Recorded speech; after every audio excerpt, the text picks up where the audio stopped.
ด้วยพระองค์เอง10 นิ้วขอกราบถวายความเคารพหลวงพ่อพระครูสมุวิศวัตรหลวงพ่อเจ้าวัดไผ่หินหลวงพ่อผู้อำนวยการสถานีวิทยุพระพุทธศาสนาและวัฒนธรรมที่เมตตาธรรมอย่างสูงถวายของพระครูบาอาจารย์ทุกท่านถวายของพระอาจารย์สำเร็จเอาลักษ์ครับผมแล้วก็เจริญพรนะพิสมัยหัวหน้ารายการธรรมะคลายเครียดเจริญพรพ่ออาจารย์อินสมพ่ออาจารย์ด็อกเตอร์พ่ออาจารย์เจ็ดศรีแล้วก็เจริญพรลุงหนุยเนาะเจริญพรลุงหนุยแล้วก็ท่านฟังทางบ้านทุกท่านที่สดับรับฟังรายการธรรมะคลายเครียดตอนนี้ก็ขัดข้องหน่อยเนาะพอดีลืมโทรศัพท์ตะกี้ก็น้าไหมโทรมาหาหลวงพ่อเบอร์หลวงพ่อละเนาะก็พูดไปก่อนจัดไปก่อนเนาะก็รอโทรศัพท์ลูกหลวงพ่อโตปิกแปลที่โรงเรียนละนะพิสมัยถ้าฟังอยู่ก็โทรเข้าในเบอร์ของหลวงพ่อพระครูสมุวิศวัตรเนาะตะกี้โทรหาไปหาลุงหนุ่ยเสาะหาเบอร์เนาะแต่พอบติดเนาะ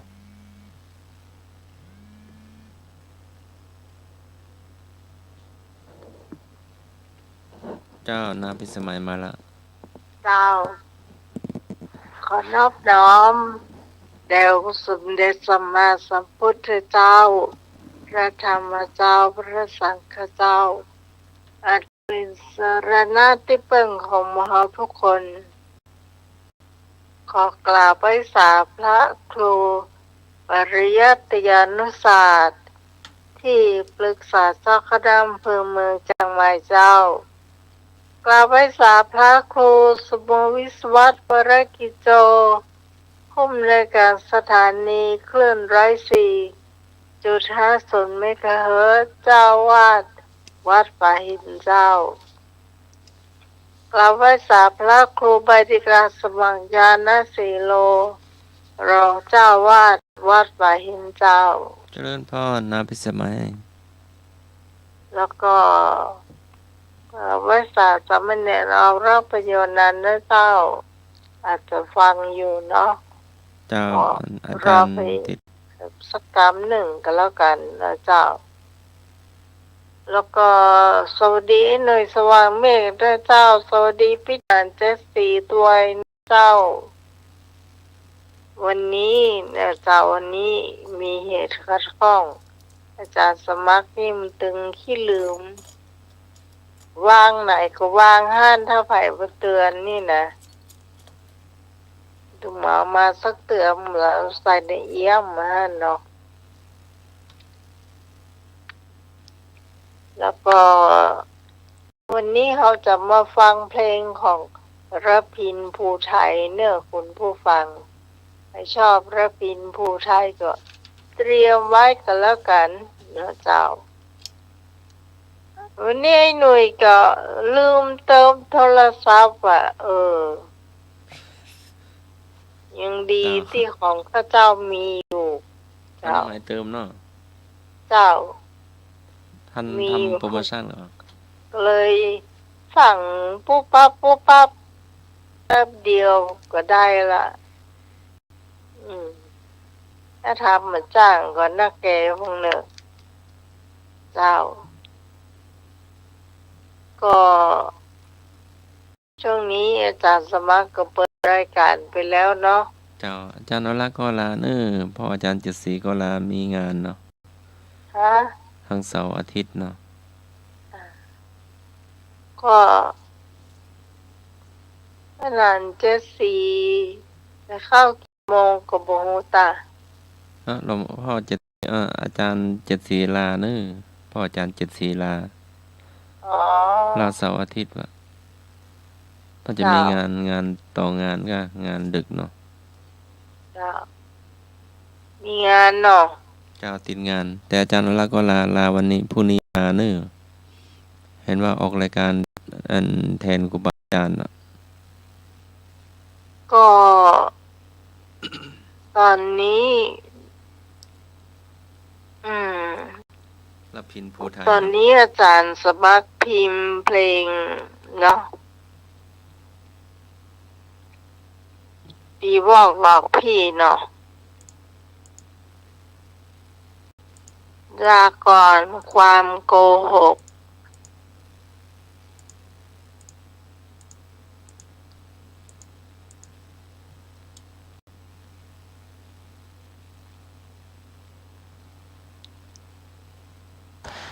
สุพรรณ ส บุ ว รี ยใจดำระพินภูไทยหมดอะ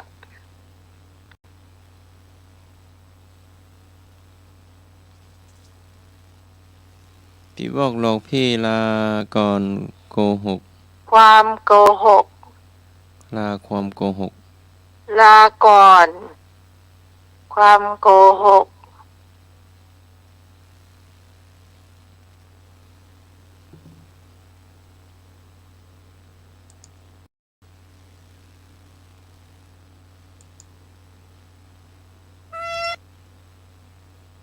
แล้วก็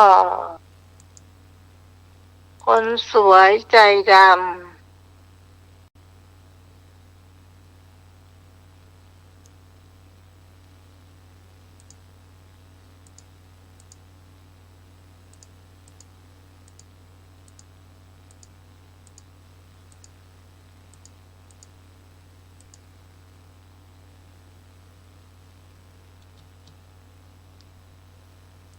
คนจนเป็นไง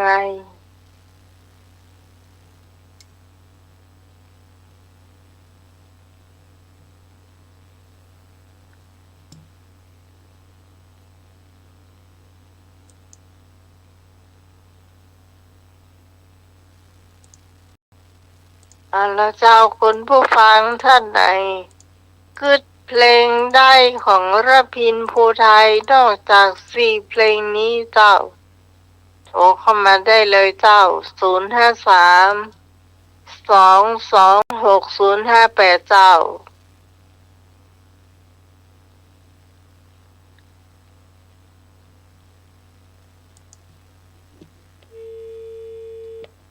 053-226-058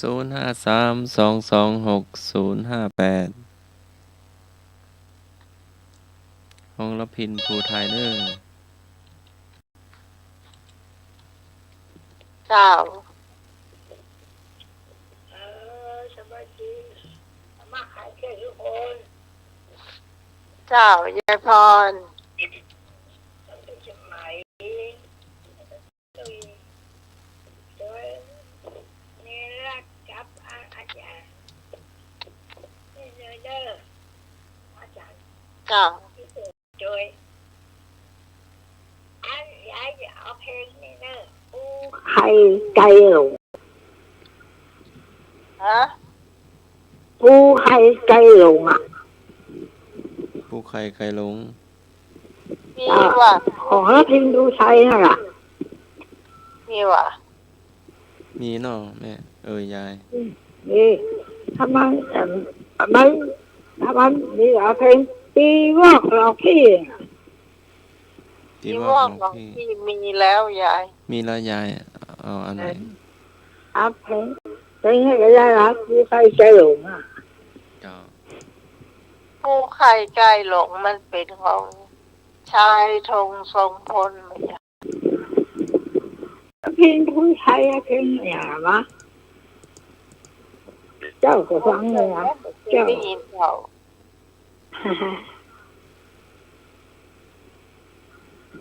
ไอ้อย่างวะเพลงอย่างวะ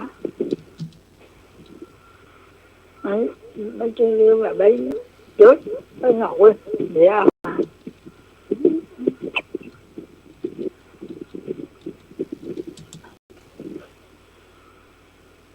เดี๋ยวคนเดินโทรเข้ามาเนาะ เจ้า ผู้ใครก็หลงบ่มีเนาะเป็นของชายธง นั่นแหละน้องว่าแล้ว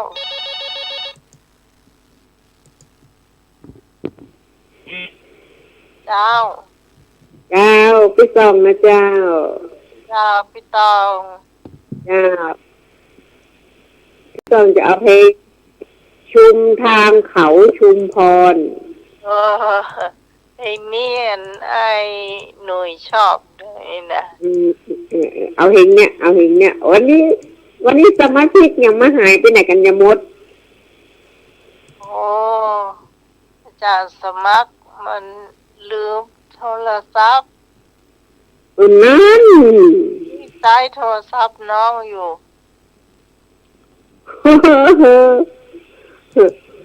เบิร์ให้ตะกี้โทรหาอันไอ้หนุ่ยไอ้หามไอ้หนุ่ยว่าเข้ารายการก็กระดักปิ้งนะวันนะโทรศัพท์แกเป็นอย่างวะมันก็ได้ยินฮัลโหลกำนั้นแล้วมันก็ดับไปใหญ่ โทรศัพท์ไปหน่อยก็ไม่ได้เติมตังค์มาสามารถโทรออกได้นะคะ กับโลพี่นานสี่กลามันบ่มีเคร ก ดิต ลาเอาพี่ตองเมื่อถ้ามีเครดิตเนาะ ฮะ มันโทรศัพท์มันมีเครดิต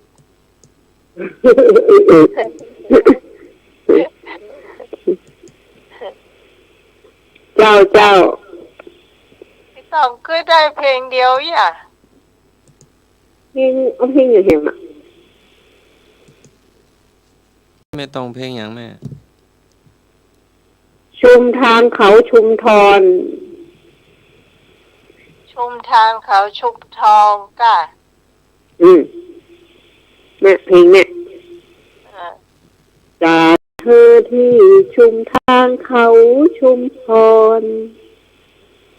เอาไปขึ้นมาให้มันฮ้องว่าอีกแม่นแล้วท่านสมัคร แม่ละเจอเพลงเนี่ย เล่นแล้วมันอย่างมีให้เห็นเพลงอ่ะเขาบอกว่าจะชื่อมันอ่ะเพลงอย่างจริง ว่า ๆอ่ะ ห้องใด ที่มันว่าชุมความงามประตามชายคลอง อ๋อเอ่อเดี๋ยวก่อนริมเพลงอย่างนะเดี๋ยวก่อน เนี่ยเพลงนี้ก็ม่วนดีอ่ะ เทพีริมคลอง นั่นเพลงไม่เห็นเพลงก็ได้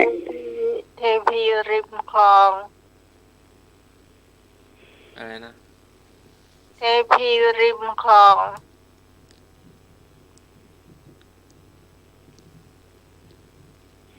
พีริมคลอง เทพีริมคลอง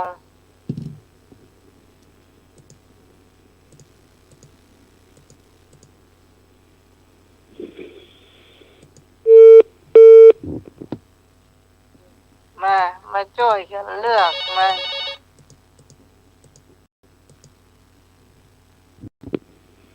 เจ้า อยู่เพลงสายของนะน้องไหม เจ้า อีกที่ที่ว่าขี้น่ะด้วยที่พี่สายของน่ะ ฮะ ชื่อมันจริงๆว่าชื่อเพลงว่าสายของถ้าพินอยู่ไทย ก็มันไม่มีแต่ แล้วมา สายคลอง เมลล่าชายคลอง อ๋อสายคลอง สายของเฉย อ้าว ๆแล้วมา โยมเอกเอาอย่าง พอฟังเพลงฝนตกฟัมๆที่อัมพวาเนอร์นับพินผู้ไทย ฝนตกพ ต ร้อก ม ที่อัมพวา ฝนตกฟัมๆที่อัมพวา ฝนตกพรำพร เนี่ยนะเดี๋ยวนี้ครับบ้านเราก็ตกฟัมๆอยู่นะฝนนะ ำโอ้หมัดใจพรำพรำมันบกทำแล้ว เออ ตั้งแต่วาล่ะแต่วามันซื้อมาและกะ แต่จะมาจดไว้เนอะไปลืมเนอะ เจ้า ฝนตกฟัมๆที่อัมพวาพินผู้ไทยกับน้อง แล้วก็เพลงสายคลองที่เมื่อกี้เนอะ เจ้า จ ครับ ด ตามภาษาครับผม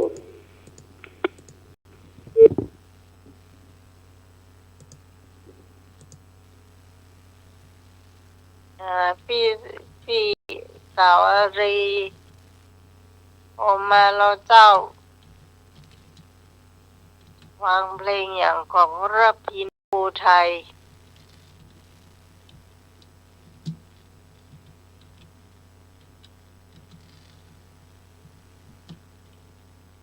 มีมีจะตั้งแต่เขานึกบอก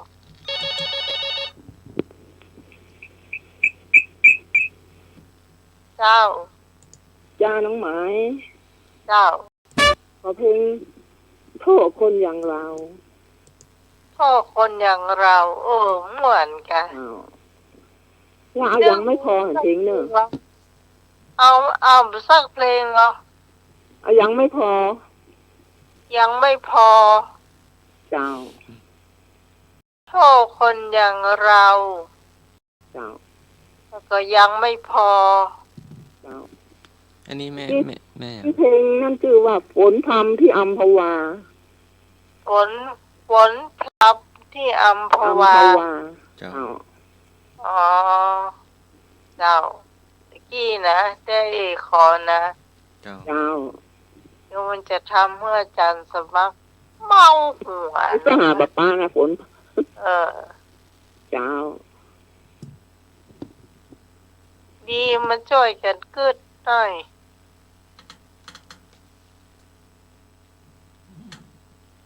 นี่พี่สาวอารีเจ้า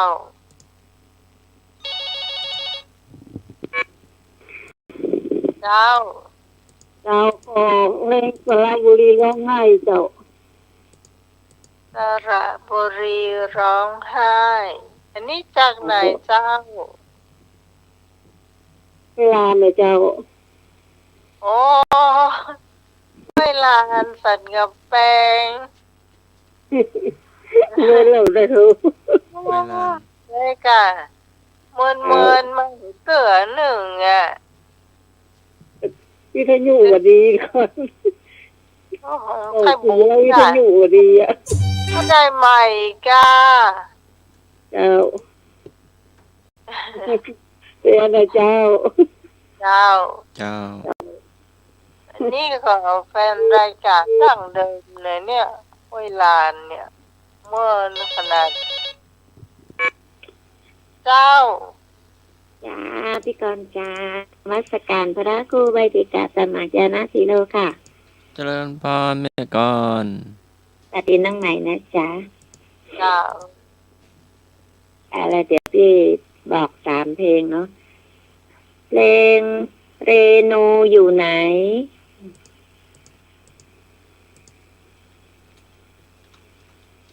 จันทมาได้ยินก็ค่ะ เจ้า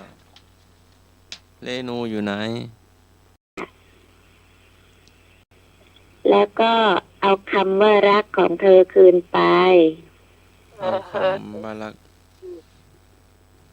เอาคำว่ารักของเธอคืนไป เธอคืนไปสัก เอา ที คำว่ารักของเธอคืนไป คืนไปให้หมดอย่างเงี้ย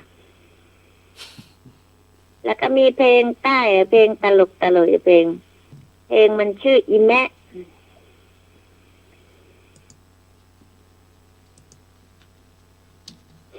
อีแม่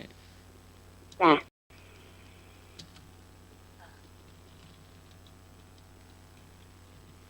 พี่พรจะมาได้กระเปิ่นเนาะพี่พรเนาะ มีไหมคะอาจารย์สมัคร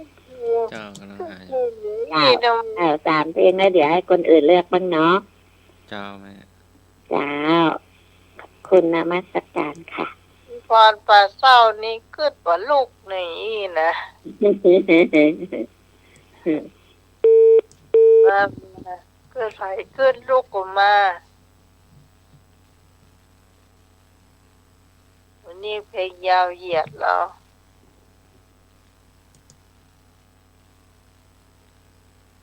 มันก็แค่วันยาวนะเพลงหมูนี่ สุพรรณบุรีร้องไห้กะ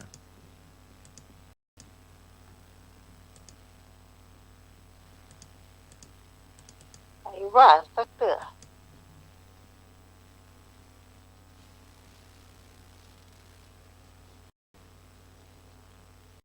จดนี่ว่า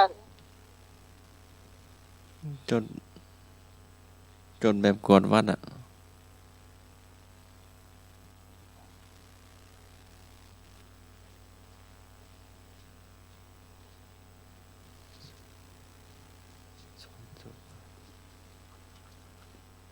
ลายมือตัวเก่ายังบ่ออก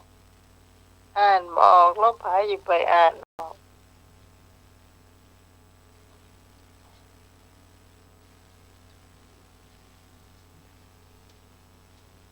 คุณผู้ฟังท่านไหนจะขอแม่เทมออกมาได้เลยเจ้า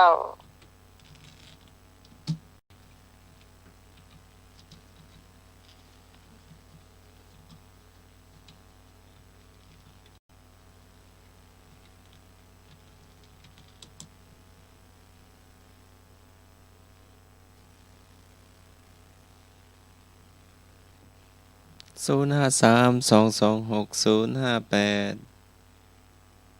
ถ้าบ่มีจะได้เริ่มเปิดเพลงละนะ จ้า จะได้10 กว่าเพลงอะไรอย่างเงี้ย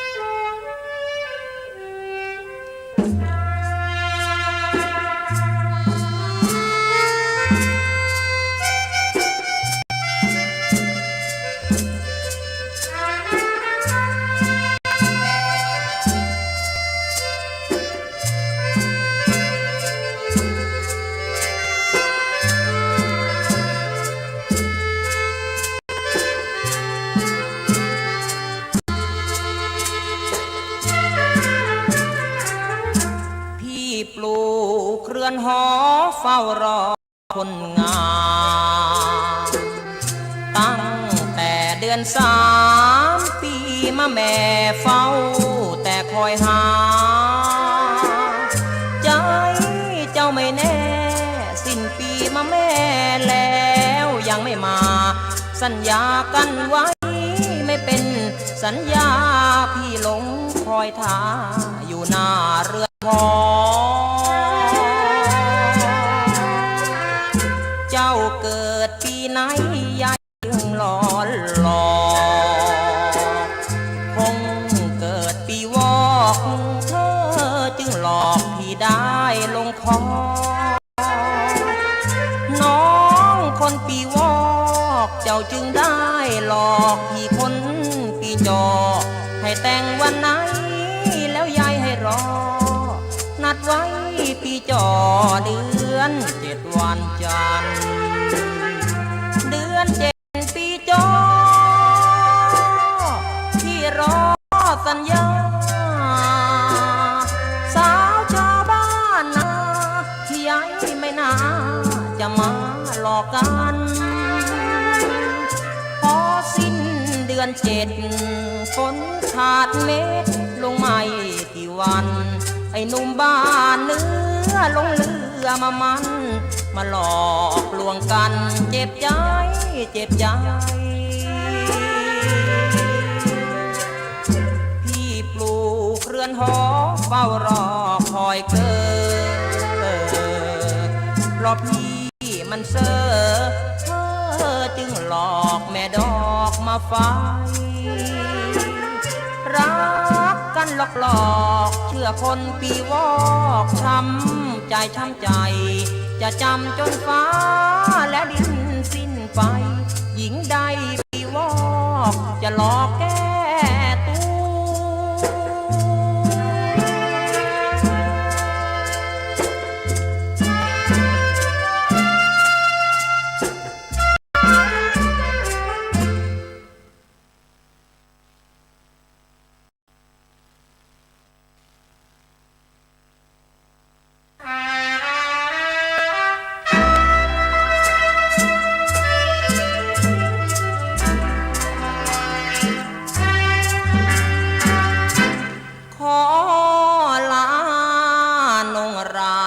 ว ความ โกหกโกหกเสียจริงลาก่อนผู้หญิงที่ชอบหลอกลวงอยู่ไปช้ำใจฟรีๆแค่นี้เจ้าทำให้ช้ำสวงทนดูความลวงมา6 ปีเหลือทนดูคนพูดจาโกหกทั่วอกระกำหลอกลวงจนนำใจดำสิ้นดีไม่รักแล้วใหญ่ให้รอแล้วทำให้ช้ำฟรีขอพอกันทีสลามมุสลายังไม่ตายยังหลอกเพียงนี้ถ้าตายเป็นผีคงหลอกผีกว่านี้สินา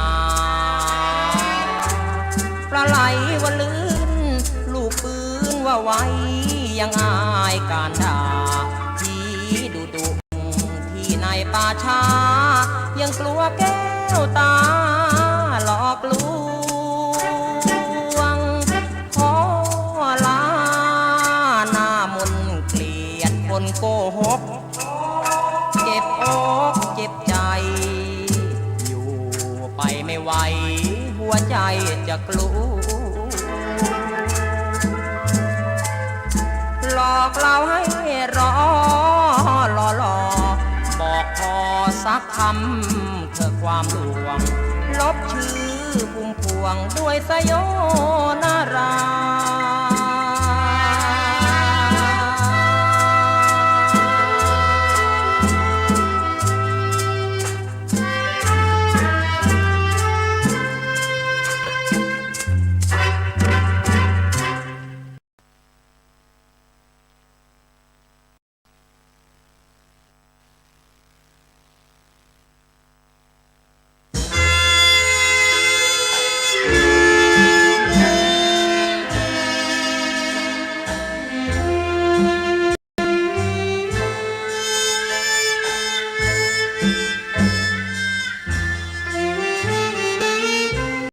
ใบหน้างามไม่น่าใจดำเลยแก้วตาดำเหมือนน้ำยอมผ้าไม่เวทนาบ้างเลยจอมขวัญเคยเขียนจอมอส่งไปขอรักอยู่ทุกวันกลับไม่รักบ้านเดียวกันไปผูกสัมพันธ์หนุ่มกรุงชื่นใจใบหน้างามไม่น่าใจดำเลยแก้วตาใบหน้าสวยล้ำค่าแต่ใจกับหน้าผิดกันไกลใจดำปล่อยผมคุณชื่อหัวใจไม่ยอมรับแล้วยังหลอกใช้ผมทำเท่าไรไม่เคยปลาณีทะเลทรายแห้งแล้งยังหาน้ำได้แต่ผมหาน้ำใจคนสวยสักหยดไม่มีแต่น้ำคำเทียบและย้ำผมจนสิ้นดีผมสุดช้ำน้ำตาไหลปลีทำดีไม่เคยเห็นใจคนสวยใจดำเชิญเถิดเชิญย้ำผมให้จมคุณจะเย้ยหรือคมผมก็ยอมตรมไม่จากไปไหนจะรอ สวยจนจะเห็นใจจะเฝ้ารักคุณเรื่อยไปรักคุณจนตายคนสวยใจดำ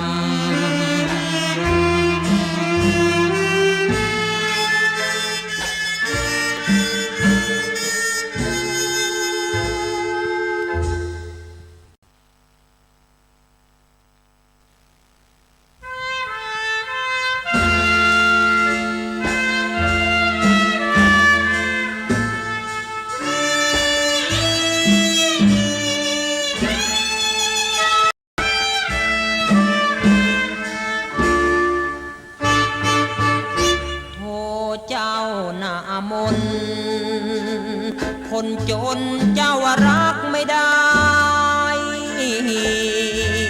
เพราะแม่สั่งไว้ให้รักแต่ชายรวยแล้วจนอย่างพี่เงินทองไม่มีอีกด้วยคนสวย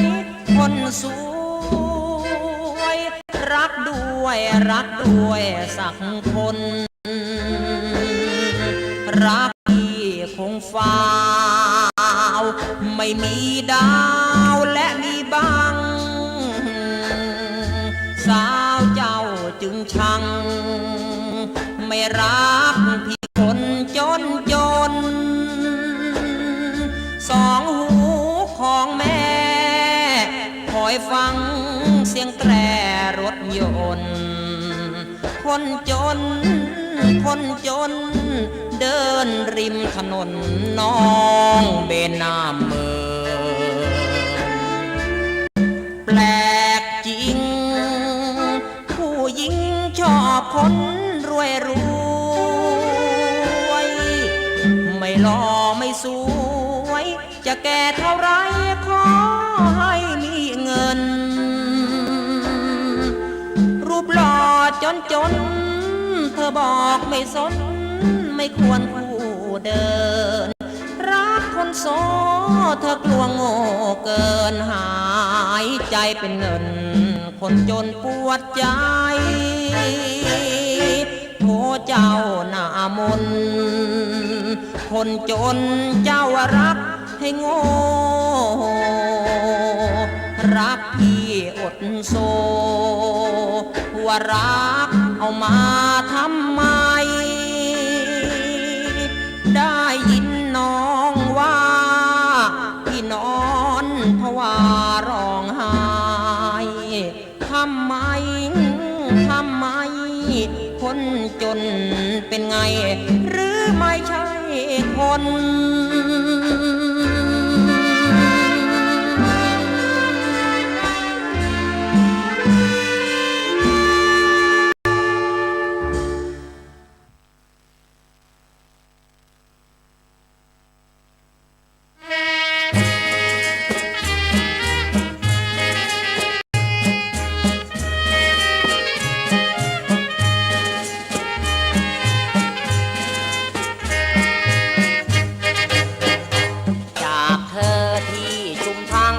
ชุมทองเฝ้าแต่และมองจนลับตาเสียงรถด่วนเปิดอูดก้องกลางพนาคล้ายเธอเตือนว่าอย่าล้างลาไปไกลจากเธอที่ชุมทางเขาชุมทองก่อนจากยังมองเห็นเธอยืนร้องไห้ฉันยิ่งเศร้าเงียบเหงาวิเวกหัวใจก้มหน้าร้องไห้บนรถไฟจนสุดรางชุมทางเขาชุมทองที่ปากใต้เป็นชุมน้ำใจชุมรักทุกเส้นทางเราพบกันเรารักกันเคียงข้างแต่เส้นชีวิตแยกทางให้เราต้องห่างกันไกลจากเธอที่ชุมทางเขาชุมทองกลับมาเมื่อมองยืนร้องไห้เสียงรถด่วนเปิดวูดกล้องมาครั้งใดฉันต้องร้องไห้คิดถึงดวงใจ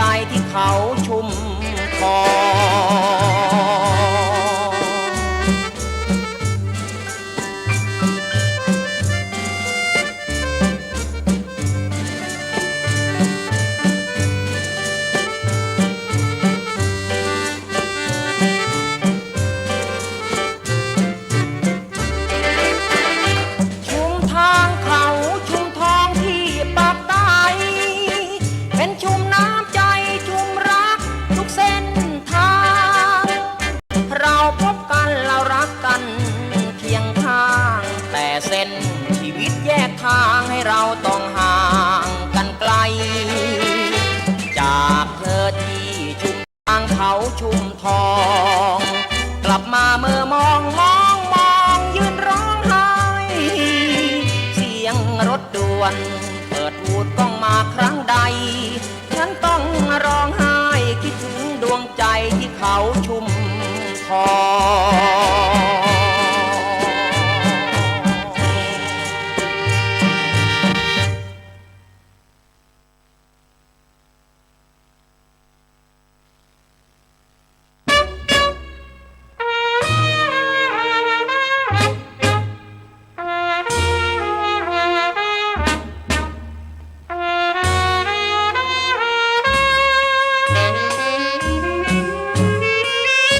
ฝนตก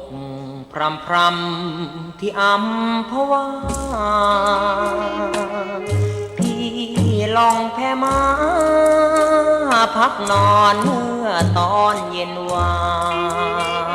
น เห็นสาวหน้านวลน้องพายเรือกลับจากสวนตาล ยิ้มมาให้แล้วพายเรือผ่าน เมื่อเย็นวานยามสนธยา พี่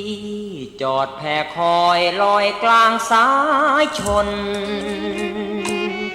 อยากเจอหน้ามนคนงามแห่งอัมพวา หลงลอยคอยเจ้าเช้าจนเย็นก็ไม่เห็นมาฝนก็พรำน้ำก็ไหลบ่าโถแก้วตาไม่มาสักทีน้ำในคลองแม่กลองไหลลงไหลลงไหลลงไหลลงไหลลงไหลลงไหลลงลับลา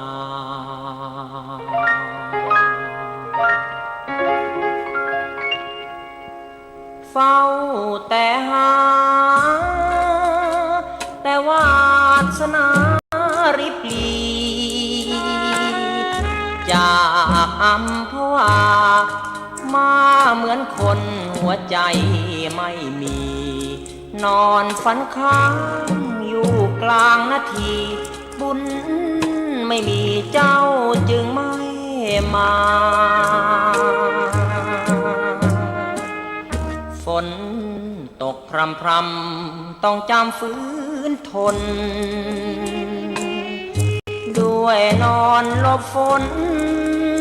หนาวจังอยู่กลางทารา คิดถึงคนงามวันฝนพรำที่อัมพวา ฝืนใจกลับโทรรับไม่เห็นหน้า สาวโสภาเมื่อคลาหน้าฝนพรำ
ามชายคลองทิวทัศน์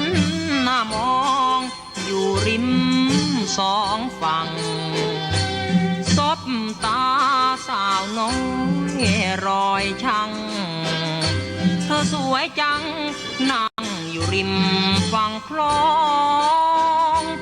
ลิงโลดเด็กๆกระโดดโลดเต้นโดดน้ำเล่นน้ำกระจายเป็นฟองนั่นเรือแม่ค้านี่เรือหาปลาหน้ามองพวกนี้ไม่อยากจ้องสงสัยท้องไม่ดี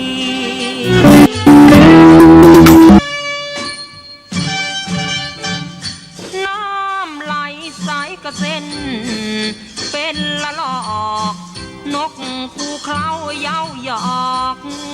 มันจูจีผลละหมากรากไม้ล้วนมากมีทุกสิ่งที่ได้ชมสุขสมใจ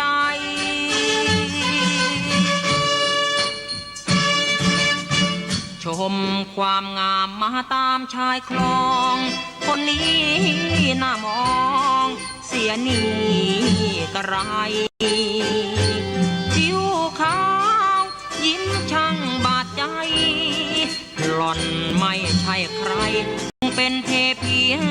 ชายคลองน้ำใสไหลกระเซ็นเป็นละลอกนกคูเคล้าเย้าหยอกมันจูจีผลละหมากรากไม้ล้วนมากมีทุกสิ่งที่ได้ชมสุขสมใจ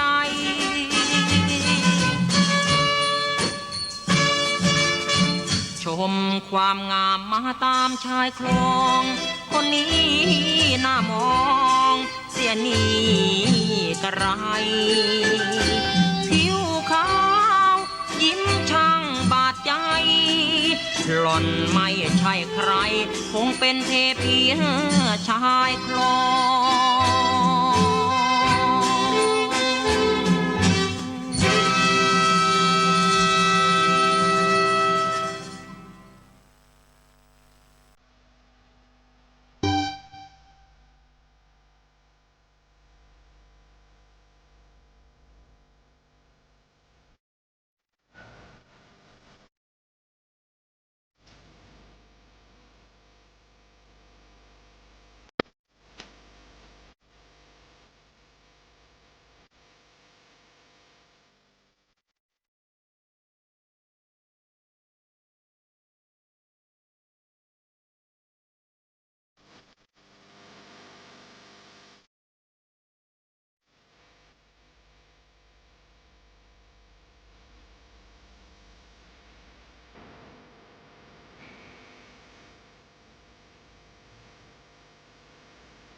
ท่านก่อเหตุอาจจะบิน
เกลี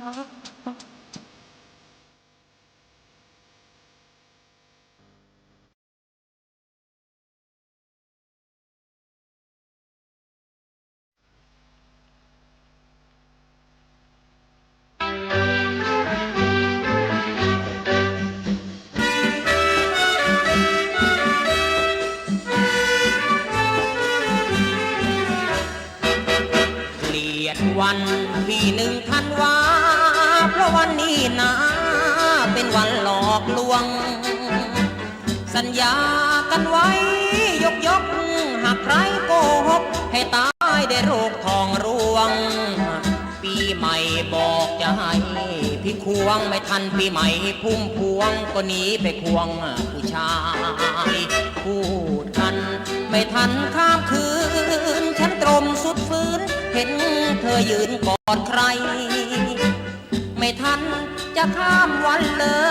ยก็เปลี่ยนคู่เฉยไม่ซ้ำหน้าเลยผู้ชายแล้วพี่เป็นคนที่เท่าไรหรือว่าเธอจำไม่ได้เพราะเดือนละหลาย10 คนเจ้า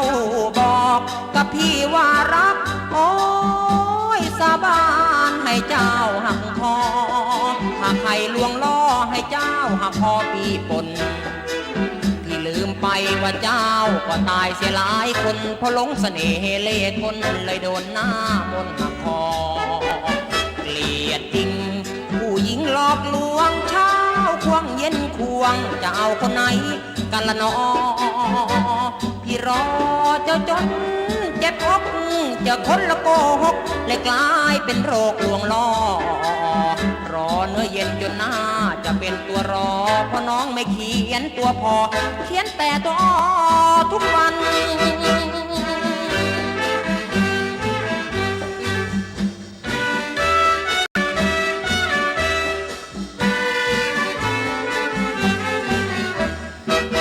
เจ้า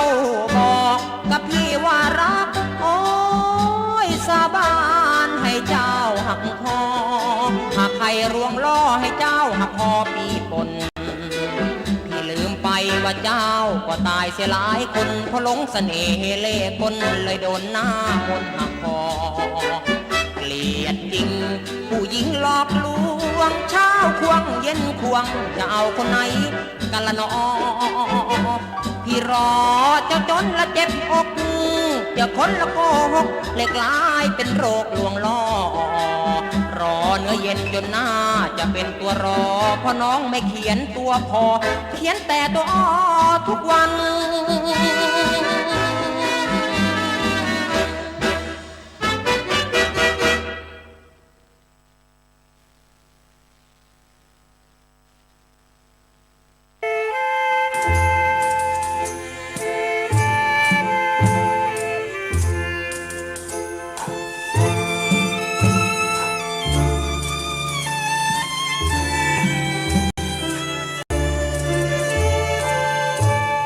จะหาน้ำใจจากเธอ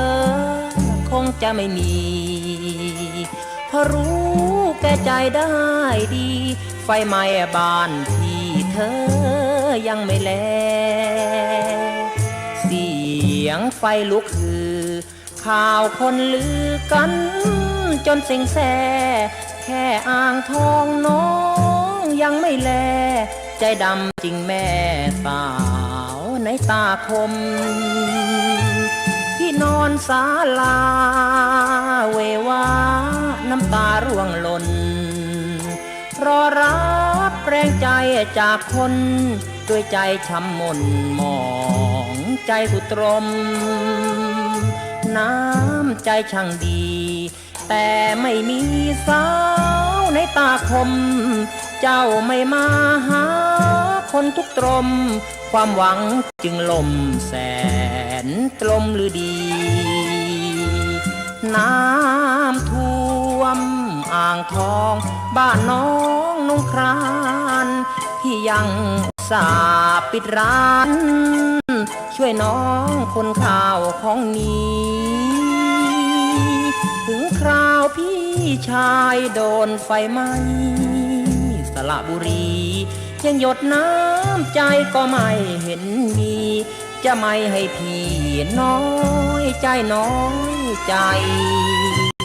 จะคอยน้ำใจจากเธอคงไม่มีวัน เราเห็นใจกันและกันเมื่อไฟไหม้บ้านแน่แก่ใจเสียใจเหลือเกินที่มัวเพลินรักเธออยู่ได้เจ็บเพียงครั้งคงยังไม่ตายมาสัญญาใหม่หนอคนใจดำจะคอยน้ำใจจากเธอคงไม่มีวันเราเห็นใจกันและกันเมื่อไฟไหม้บ้านซึ้งแน่แก่ใจเสียใจเหลือเกินที่มัวเพลินรักเธออยู่ได้เจ็บเพียงครั้งคงยังไม่ตายมาสัญญาใหม่หนอคนใจดำ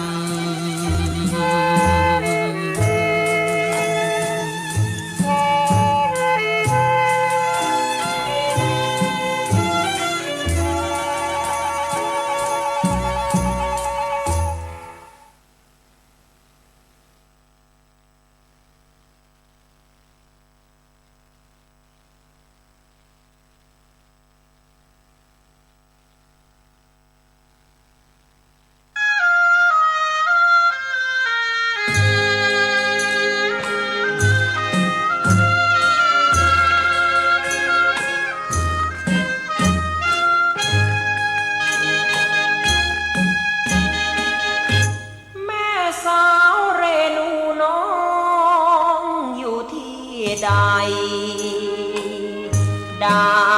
ยินบ้างไหมทำไมไม่กลับกาหลง ดำเนินรายการโดย ลืมคนเคียงคู่แม่ดอกเรนูชายดงปล่อยให้ผู้ชายกาหลงพะวงลงซื้อมันชื่อตำบลเจ้าทิ้งพี่ไปแล้วยายไม่มาพี่เฝ้าคอยหารอมาจนเข้าหน้าฝนโธ่ลืมพี่ได้ดูเธอดูใจหน้า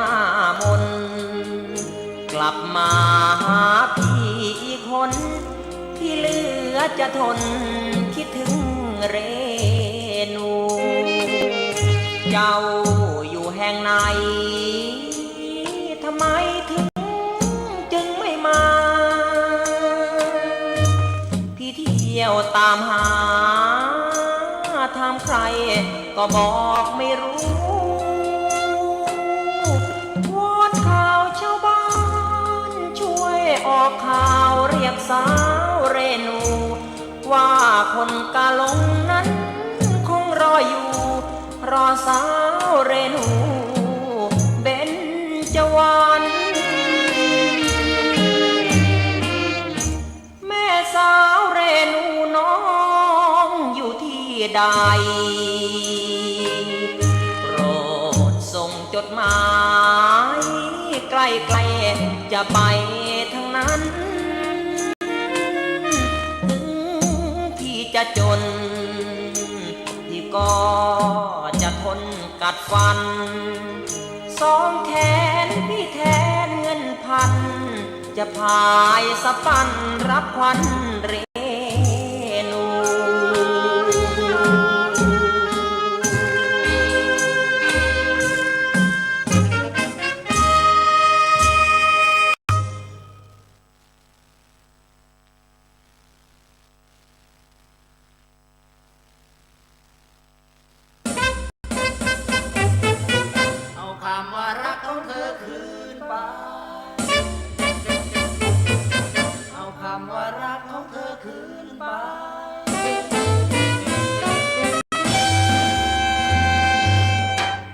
คำว่ารักของเธอคืนไปให้หมดจากใจของชายคนจน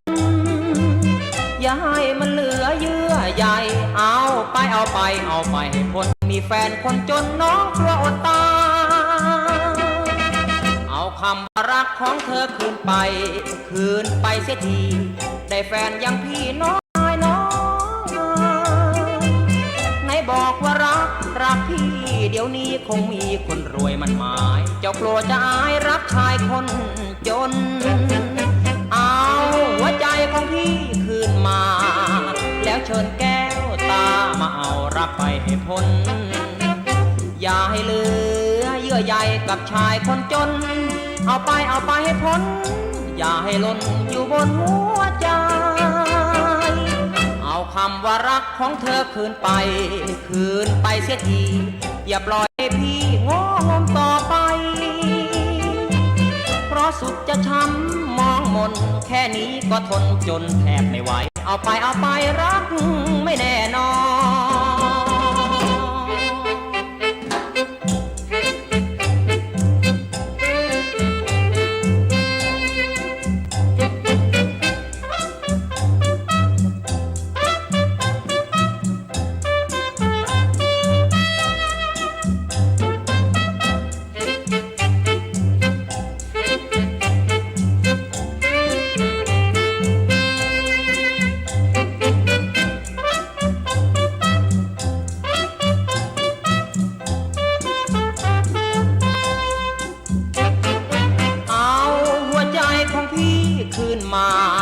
แล้วเชิญแก้วตามาเอารักไปให้พ้น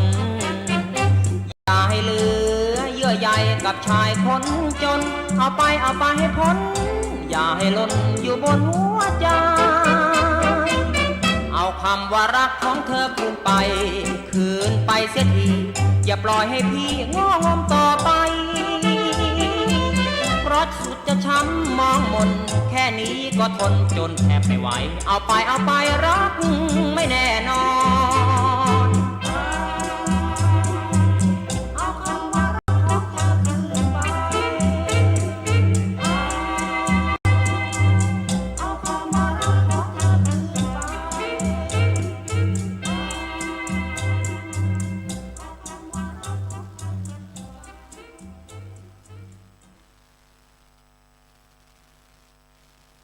เจ้าจบไปแล้วจานสมัครว่านักร้องไปรับเลยลูก ไอ้หนุ่ยมาแล้วนะเจ้า ครับ เจอไอ้หนุ่ย ครับผมขอกราบน้อมพระเถรานุเถระทุกรูปทุกคนทุกองค์ครับผมที่ตามเมนน้อยทุกคนทุกรูปองค์ครับอาการนักศึกษาราชูลูกวิศวะพระกิโตครับผมเมตตาเวลาธรรมะอาเจียบครับผมครับนักศึกษาครับครูบัญชาสมัครครับผม เชิญพ่อลุงหน่อย ขอลาครับผมเป็นดีที่พิจารณาสุริเวดอนหัวหน้าบ้านอาเจียบครับ เจ้า ครับก็ที่งานด็อกเตอร์ผมเด็กดีครับผมธรรมะอาเจียบครับผมครับนะครับผมครับเพลงม้วนเนาะถ้าพิมพ์พูดไทยก็เพลงเดียวนะจากเธอที่สามบอกโอ้ใช่จากเธอที่คุณท้องเอาครับผมเชิญครับผม เนี่ยไปเรียนบาวิทยุอย่าบันเดี๋ยวก็อย่างยายพรหัววิ่งเนี่ยเจ้าวันนี้พี่ด่านเจสีเป็นลานะเจ้าติดงานเนาะก็จานเอารักปัทยาคลื่นสีขาวเจ้าแต่ว่าเราก็จะมีคำถามเจ้าวันนี้อาจารย์สมัครจะเป็นคนถามเนอะคุณผู้ฟังคอยฟังคำถามดีๆฟังสัก2 รอบก็ตอบนะเจ้าจะมีความรู้ทั่วไปรอบตัวเนาะแล้วก็คำถามแบบพื้นเมืองล้านนาของเขานะเจ้าเราควรจะรู้ไว้ใช่ว่าเนาะเจ้าเชิญจากสมัครเจ้านิมนต์เจ้า ใค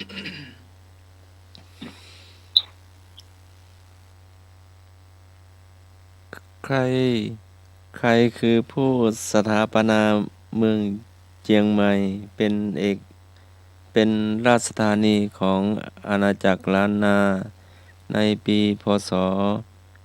1939ก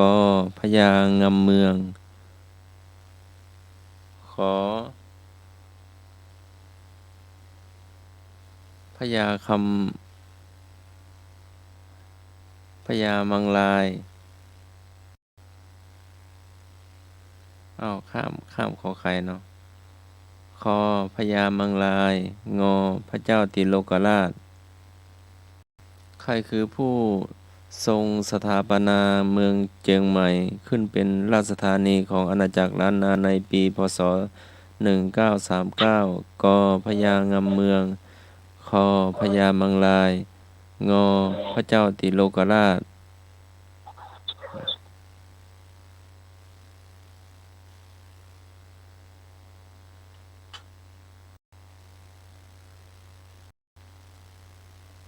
0532260058เนาะวันนี้พ่ออาจารย์ดร.อินสมพ่ออาจารย์ดร.เจ็ดศรีติดงานเนาะงานต่องานเนาะเจ้าโทรมาได้เลยเนอะ0532260058เป็นข้อสอบประวัติศาสตร์ล้านนา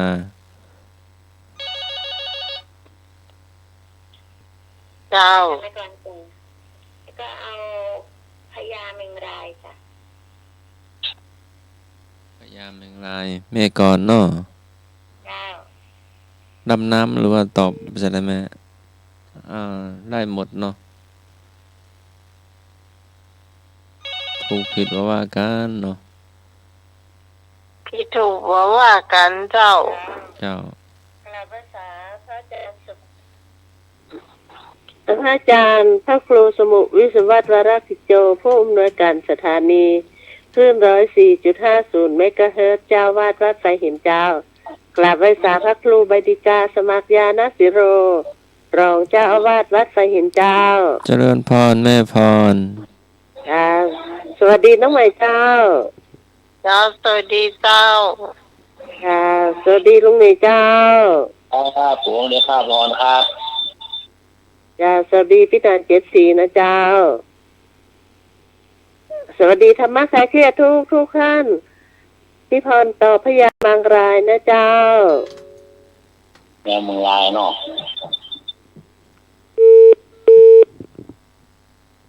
เอาความรู้ล้านนาเมืองเชียงใหม่นะครับก็ไปตรง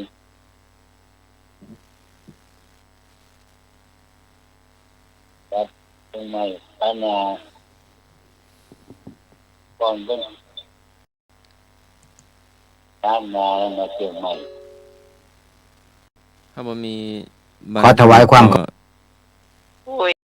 ฮะอ้าว โย มาม แล้ว ครับ แยกกันตอบ แยกกันตอบ ครับ พี่ต้นเอากอไก่เนอะ ครับ ได้ดีเดียว เจ้า ครับ พี่ตองก็ไก่ เจ้า นี่นะครับมาไม่มาเงียบเลย หนูข้ออย่าง ขอไก่อ่ะ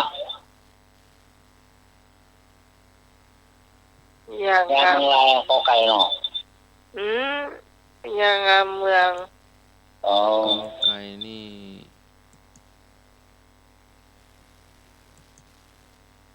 แต่พี่ตองนี่ตายตรงกับน้องนะครับ เจอแล้วครับเจอขยายลูกปลายเลนเชียงใหม่เอาเลยเหมือนโน่นเลนโน่นโดนละมู ใคร เนาะ จะหัวหูสักคนนะเกิดตาสักคนเนี่ย แม่โอ้ก็เอาไปห่อคาดเก่าๆแล้วโอ้คนขี่รถ เจ้า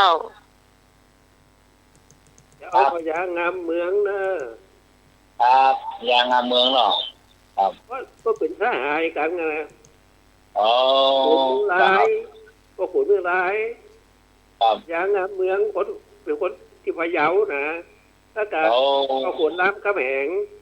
ต่างทหารดื่มน้ำสาบานร่วมกันมาทางเมืองเชียงใหม่อะแต่ว่าที่ว่าพวกขุนเมืองร้ายมหาราชที่ว่าขี่ช้างไปประพาสไปเที่ยวที่กลางเมืองเชียงใหม่เนี่ยที่เป็นข่าวเดียวเนี่ยป้าพาตายบนหลังช้างเนี่ยนะคงจะมีคำสาบานกันสามทหารพ่อขุนเมืองร้ายมหาราชแล้วก็พ่อขุนรามกำแหงพ่อขุนงามเมืองพะเยา ครับครับ ผมแยกกระตอบนะผมเอาพ่อขุนงามพะเยาเด้อ ครับครับขอบคุณครับผมโอ้โอ้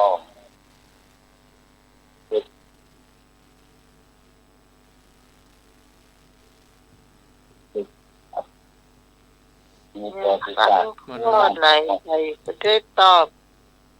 อ่า สมนึกใช่นอนรับไปแล้วก็สมนึก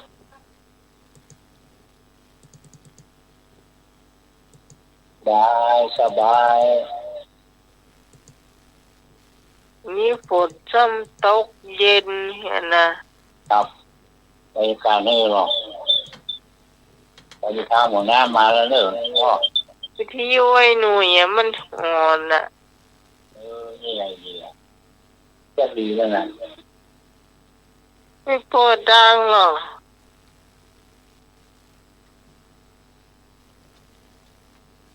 ต้องหน่วยเปิดอยู่นะ อยู่ลานวัดหรือว่าลาน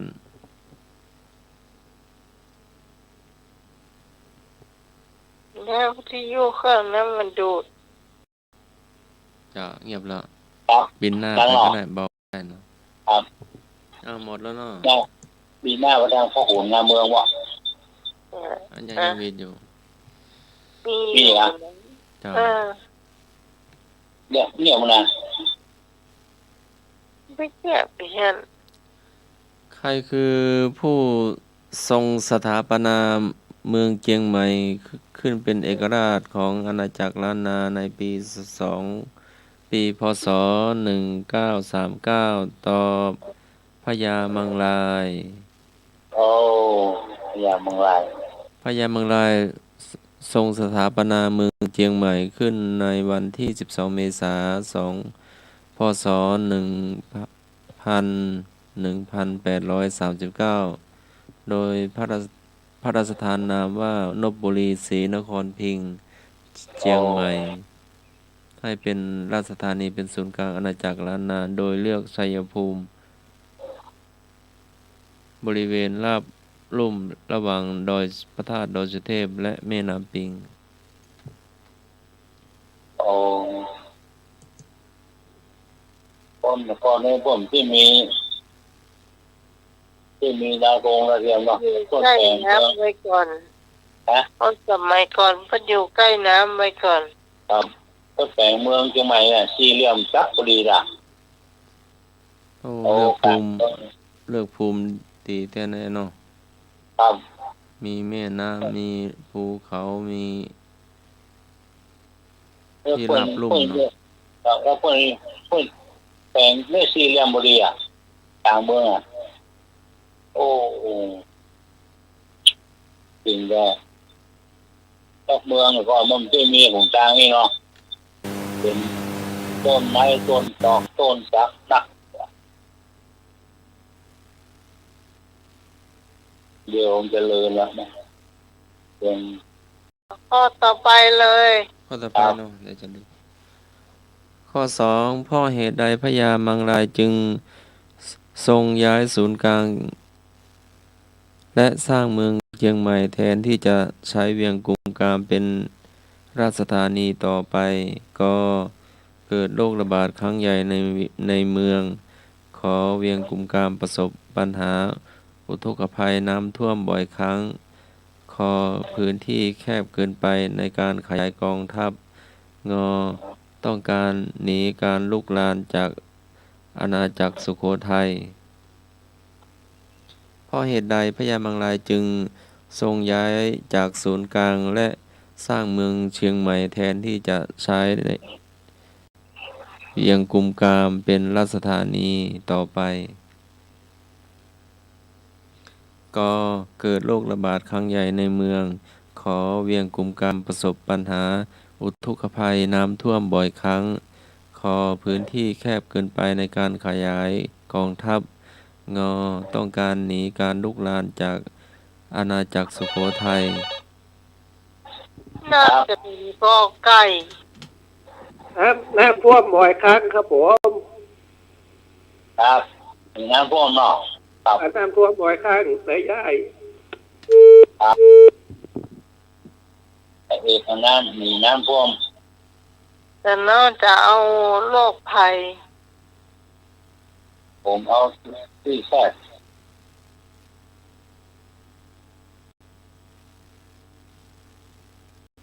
ครับเป็นตัวที่สร้างครับผม ผู้ ตอน ใกล้ พูด ก็อาจารย์สมัคร ก็ไก่นี่เกิดโรคระบาดครั้งใหญ่ในเมือง อ๋อเอาข้อเนี่ย เอากอไก่นะ ครั เอา บ ข้อกอไก่นะครับ เจ้า โรคระบาดนอกครับ เจ้า ครับครับครับผม เจ้าพี่พรเอาขอใครเจ้า ขอ ถูก ใคร ไอ้ท เนาะ กกับเป็นอุทกภัยเจ้า ครับน้ำท่วมเนาะ เกิดอุทกภัยห้องอะไรอย่างดี จ้าพี่กรณ์จ้าพี่กรณ์กาวข้อขอไข่จ้า ขอใครเนาะครับ เจ้า ครับผม สวัสดีอันไอ้หนุ่ยเจ้า ครับขอบคุณครับสวัสดีครับผม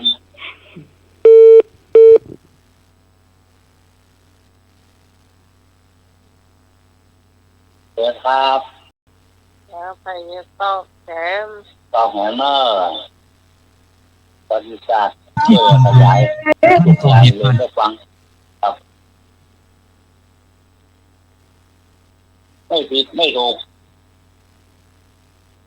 เอาบอกอู้แล้วให้จะมาอู้ ได้เวลาพอสมควร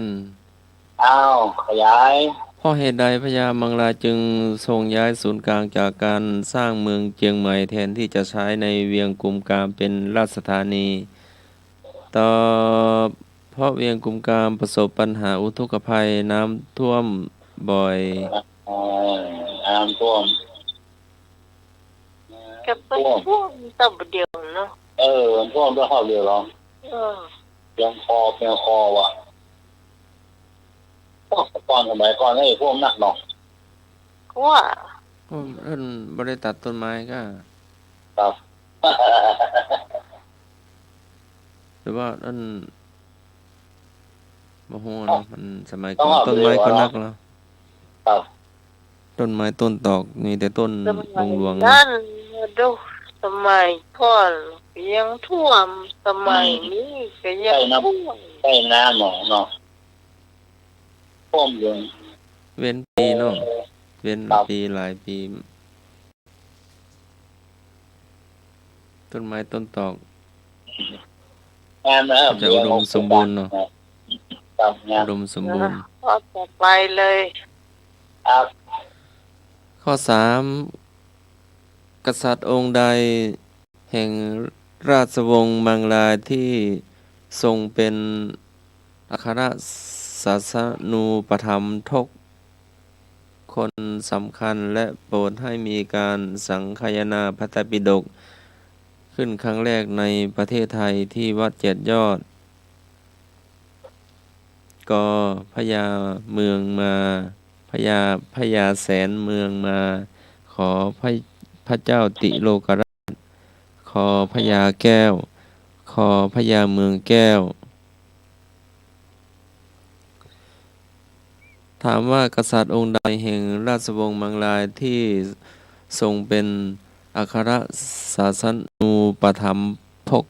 คนสำคัญ และโปรดให้มีการสังคายนาพระไตรปิฎกครั้งแรกในประเทศไทยที่วัดเจ็ดยอดก็พญาแสนเมืองมา ขอพระเจ้าติโลกราช ขอพญาแก้ว งอพญาเมืองแก้ว มีพญาติโลกราช เจ้าพี่พรตอบก็ขอใครเจ้า พระเจ้าติโลกราชเจ้า ครับผม ตอบเหมือนกันเลย ครับเป็นครับ ใครจะต้านกล้วย ครับ จ้าพี่พรก็เอาข้าวขอไข่เหมือนกันจ้ะ ออกไปนอกครับ เจ้า ครับ ส่งข่าวไปถึงให้นึกหน่อยเจ้าไอ้นึกเมาหลับเมานอนเด้อ ครับ ที่บรรตอบปัญหานึก หมอนับกระตางแล้วเลย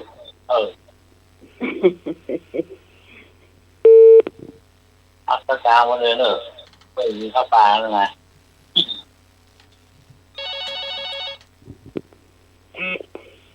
ขอไข่เหมือนกันนั่นแหละ ครับ เจ้า ไม่ละที่อื่นเขาก็ต้องอย่างเขา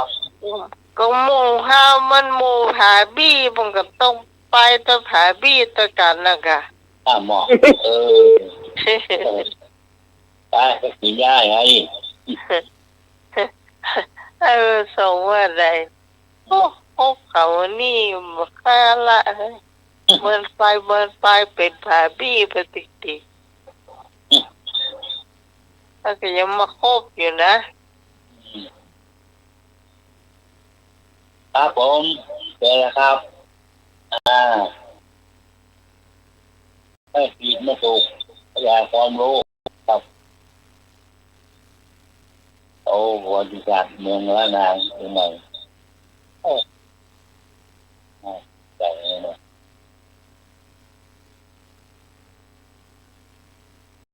ที่เป็นมรดกโลกเนอร์ยังไงนะ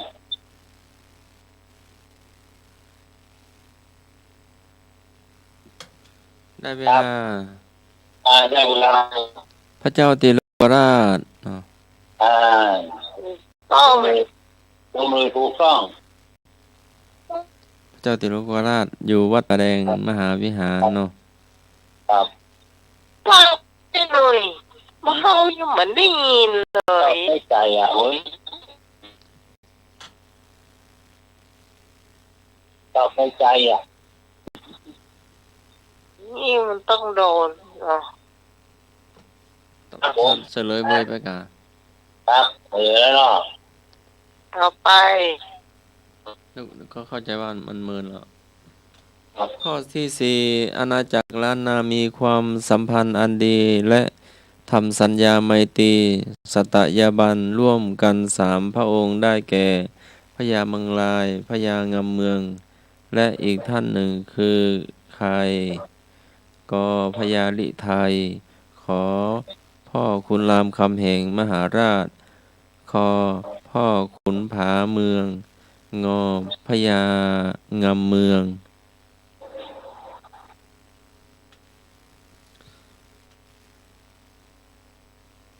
คำถามว่าอาณาจักรล้านนามีความสัมพันธ์อันดี และทำสัญญาไมตรีสัตยาบันร่วมกันสามพระองค์ได้แก่หนึ่งพญามังลาย ขอพญางำเมือง และอีกท่านหนึ่ง คือใครก็พญาลิไทย ขอพ่อขุนรามคำแหงมหาราช ขอพ่อขุนผาเมือง งอพญางำเมือง ยังเมืองจะอยู่ในคำถามนั่นหรอ ครับโอ้ท่านที่สามชื่อครับชื่ออย่างนองจานอก เย้สุดพูดกรรมแล้วเหรอ ครับ จัดเต้ 053226058 ครับ เจ้า เจ้า พี่ฮอนตอบขอใครพ่อขุนรามคำแหงเจ้า ครับ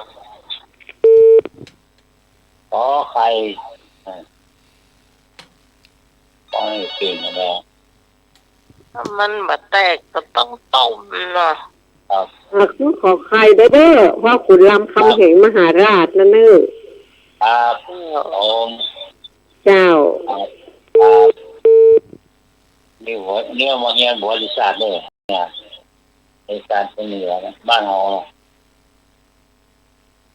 ประวัติศาสตร์ล้านนา ครับโอ้ครับเป็นเลยครับ งานพิกรจะตอบข้อไหน ตอนเรียนโคยังใหม่ก็รู้ว่าตอนที่จีบเนี่ย จ้าพี่ตาจะตอบข้อขอใครเหมือนกันจ้ะ ครับครับ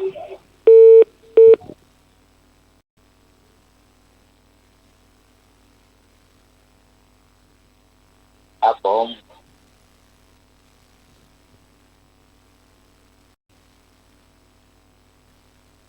ครับ นี่ครับก็0532260058เนาะเป็นคำถาม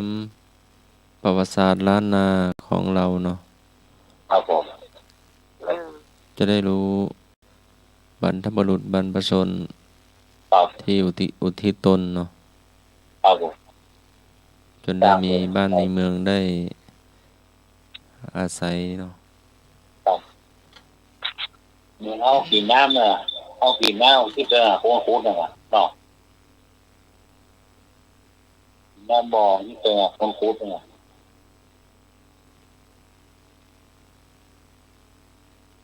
กินข้าวที่เป็นโค้งโค้ง ไม่ก่อนบ่มีน้ำมันเนาะต้องขุดเอาบ่อเนาะ ครับ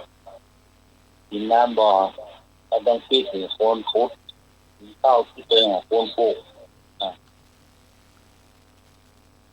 นี่ครับก็ เอา เสล นาย ทำหน้าที่ต้องที่เป็นหัวควายเนี่ยเนาะ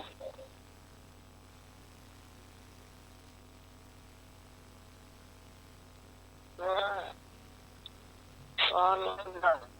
เสลยพ่อคุณรามคำแหงมหาราช ขอไข่เนาะ ใครโอ้คนเก่งแก่คนจัดเนาะ ข้อที่ห้าข้อสุดท้าย ครับเขาหาเนอร์เขาจะหา อักษรโบราณที่ใช้บันทึกเรื่องราวตำนานและวรรณกรรมในประวัติศาสตร์ล้านนาเรียกว่าอะหยังก็อักษรขอมไทย ขออักษรธรรมล้านนาตัวเมืองขออักษรไทยโบราณงออักษรมอญโบราณ อักษรเมือง อักษรเมืองตัวเมืองเนาะ อืม เอาหน้าไหมตอบแล้วหันได้จะตุยหรือว่าจะ มาลงมือตัวขอม ตกขอม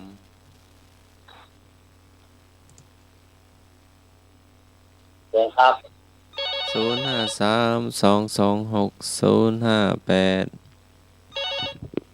เจ้าตอบพ่อตัวเมืองนะจ้ะเจ้า ครับ ตัวเมือง อยู่เมืองเนาะครับผม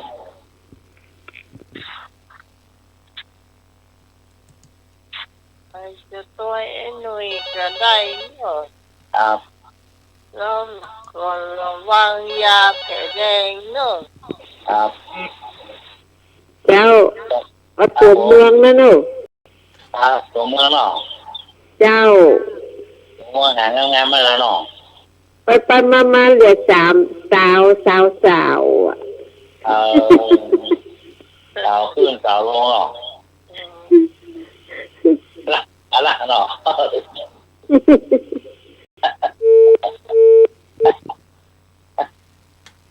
ถ้าไม่ส่งยังมาเลย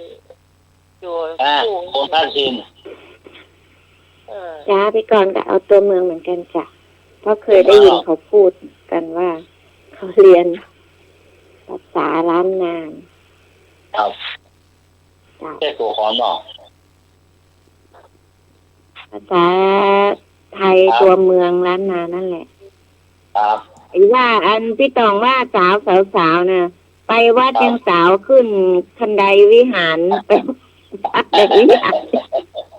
แล้วก็สาวลงเหมือนกันพี่ตอง สาวขึ้นสาวลง สาวขึ้นแล้วก็สาวลงมาว่ะ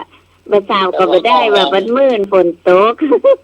ว่ามันมืด น้องสาวก็ แล้วก็เข้าไปหอก็ได้เรียกปักที่โต๊ะหูไม่เห็นอ่ะ บ่สาวก็ปักกันดีกว่า ครับ ไอ้นุ้ ครั ย บผมครับผม จะไปตอบได้ใจนานนะเดี๋ยวโดนต้องมา จำในใจกัน วันนี้ก็เอาตัวไอ้นุ้ยเนอะข้ออักษรขอมไทยเนอะ ครับของเนาะ อย่างเดียวกัน ครับครับผมขอบคุณครั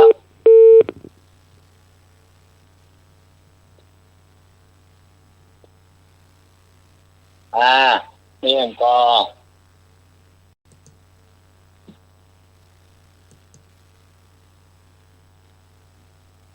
ฝนยังตกมาหายเพื่อนเนอะ เหมือนกันแต่ยาวตก ตกยาวซะเลย เวลาเนาะการเวลาเวลาครับเวลาเนาะนี่มันก็ครับของตัวเมืองตัว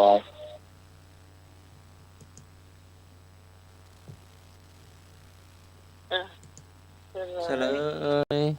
ตัวทำล้านนาหรือตัวเมือง ตัวเมืองเนาะ เมือง จ้า เจ้า ตัวเมืองถูกต้อง เอาจะได้เรียนสมัยก่อนเอามาเรียนมาได้ เอา หากะกะงะยมหูนั่นน่ะเขียนก็ยากเสีย มันยาวเนาะว่ะครับ เอ้ยมีเป็นวัดเป็นว่องใหญ่ก็มีอะแค่เขาอ่านเราก็เจ็บหัวแล้ว แต่สมัครจบเนาะ เอาแฮมกัน เอาแหมกะเอาความรู้รอบตัวอย่างพ่องกะ เจ้า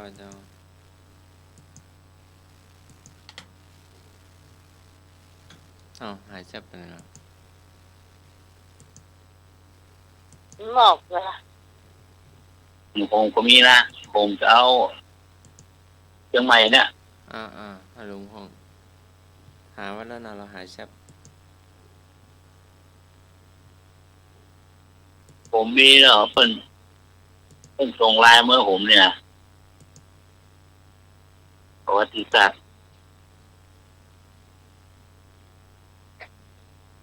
ไปได้ยินพ่อเขากาดวงอ่ะหัวแขกอ่ะเนาะหัวแขกคนห้องหัวแขกเนาะแล้วก็มาหัวจันทร์สมเนาะหัวจันทร์สมที่มาที่ไปก็โอ้เป็นเพื่อนเป็นคนสังกะแปงนะครับแม่จันทร์สมนี่แหละเป็นคนสังกะแปงครับเพื่อนมาปะแฟนเพื่อนนี่เพื่อนเป็น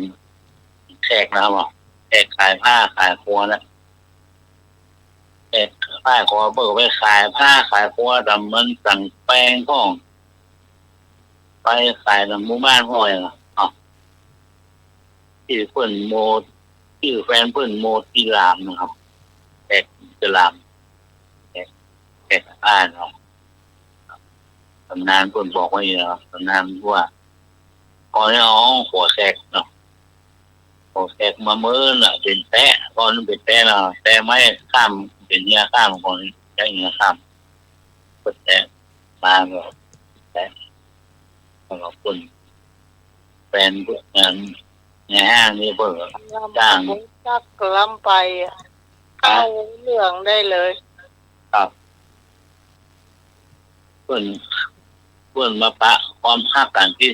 ต่างกับแปลงนะครับแม่จันทร์ทรงเปิด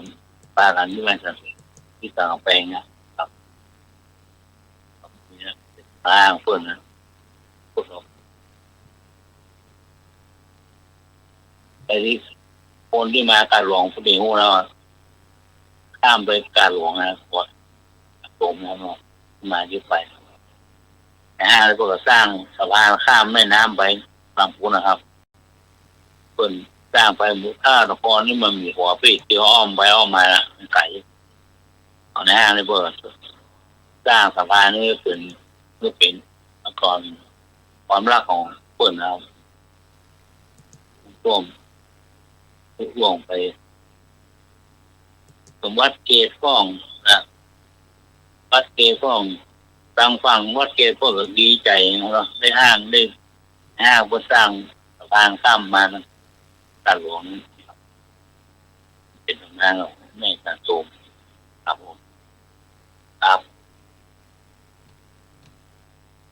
คำถามคืออย่าง ทางครับนี่เป็นวัดของหัวแขกหัวแม่จันทร์ทรงครับ นี่เคยได้ยินละ ครับ เอามีเจ้า จบแล้วครับ เจ้าแล้วมีคำถามเห็นเนาะเป็นแบบโบราณของไทยเนาะ ครับ อาณาจักรที่อยู่บริเวณจังหวัดนครปฐมคือ ข้อไหนกละโวขอล้านนาคอศรีวิชัยงอหะลาวดี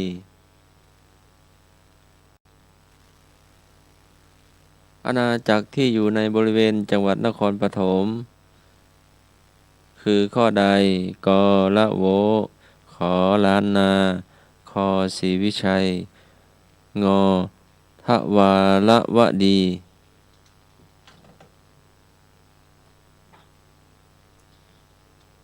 เป็นเรื่องอาณาจักรโบราณของประเทศไทยเราเนาะ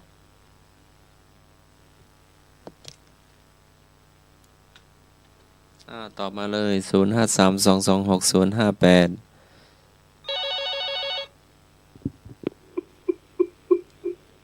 ใครจะเกิดเหมือนเฮาฟังมา เจ้าพี่พรเอาข้อสุดท้ายธราวดดีเจ้า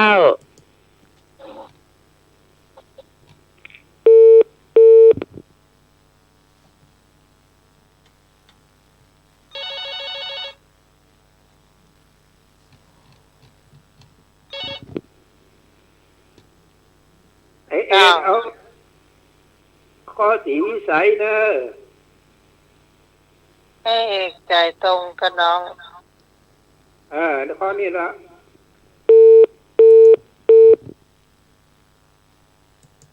จริงๆแล้วคำว่ามันจะอยู่ภาคใต้ จะต้องอย่าเอาข้ององูทวาราวดี เจ้า แต่เฮาอันในเขตของเฮาตะกอนเนี่ยมันไม่ใช่แค่นี้นะตั้งเหนือเฮาก็ขยายไปถึงเหนือพุ่นทางลาวเฮาก็ขยายไปเยอะมาก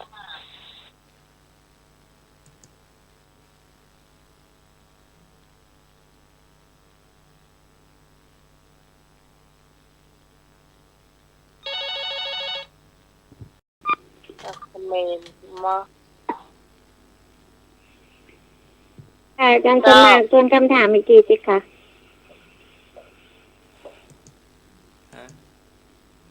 ทวนคำถามอีกทีกอไก่กอไข่อะไรนั่นนะคะ เรื่องอาณาจักรโบราณของประเทศไทย ถามว่าอาณาจักรที่อยู่บริเวณจังหวัดนครปฐมคือข้อใดกละโวขอล้านนาค คอศรีวิชัย งอทวารวดี เอาละโวค่ะ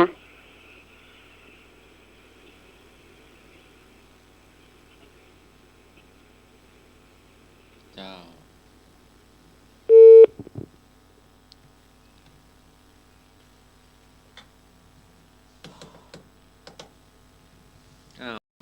มีแฮมกอ0532260058 ตอ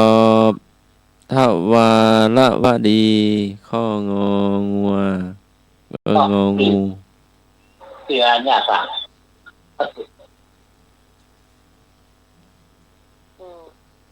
คำถามต่อไป อาณาจักรทวารวดีปรากฏ ชื่อในบันทึกของชาวจีนในชื่อใด กหลอหู ขอลังกาสุกะ คอโตโลโปตี้ งอหวางเหอ ชื่อนี่ยังก็พระเอกหนักจีนจ้ะ อาณาจักรทวารวดีปรากฏ ชื่อในบันทึกของชาวจีนในชื่อใด กหลอหู ขออังกาสุกะ คอโตโลโปตี้ งอหวางเหอ เนี่ยอ๋อเนี่ยงองูนะ พี่น้องหวานชื่อเหมันพระเอกหนักจีนเนี่ย ครับงองูเนี่ย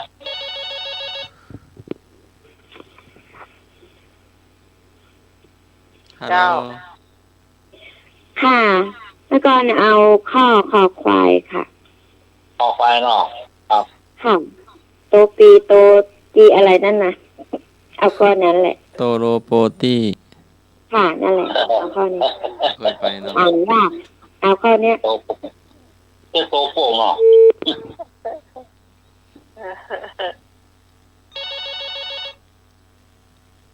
แยกย้ายมันถึงตอบ เจ้าพี่กรณ์ก็คอควายเหมือนกันนั่นน่ะชื่อมันยามดี อ้าวโตนั่นเนาะ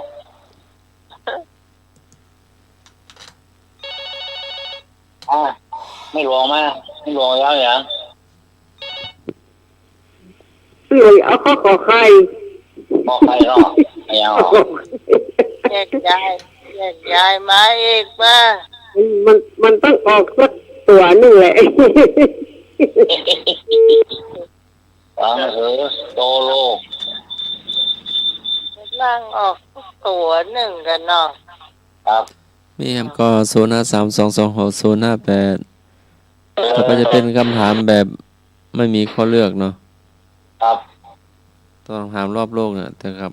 เพิ่นบ่ให้ข้อเลือกมา ครับ เอาคำตอบนี้หมดยัง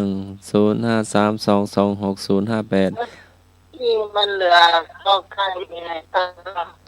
อาณาจักรทวารวดีปรากฏชื่อในบันทึกของชาวจีนในชื่อใด แล้วไปตอบกองกายป่ะที่เมียเอา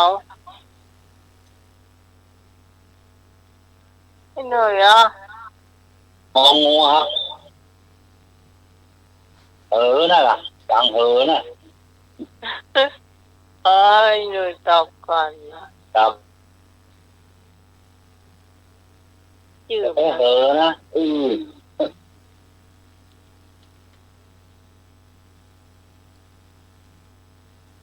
เฉลยข้อคอควายโต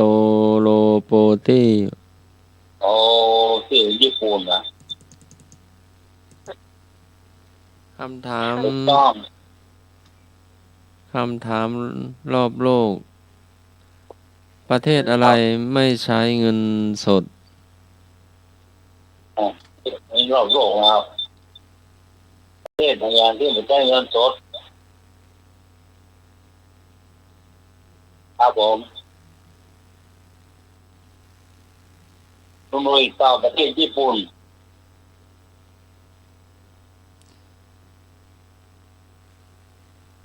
เอาใบให้ก็ได้สาวสอเสือสระอานำหน้าเนาะ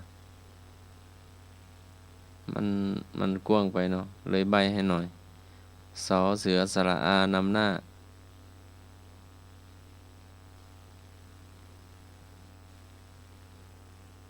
เอาใบให้2 ตัวก็ได้สาธา053226058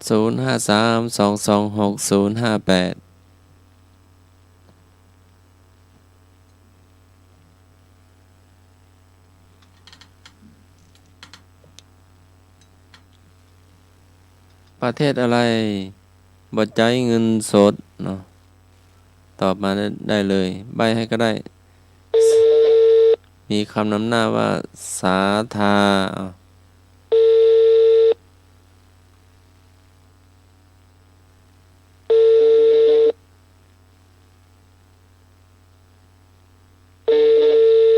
อ้าวลุงหนุ่ยรับตัวเน้อรับสายตัว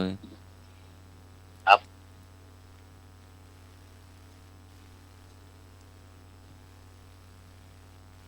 053226058ฮัลโหล เจ้า สาธารณรัฐประชาชนจีน เจ้า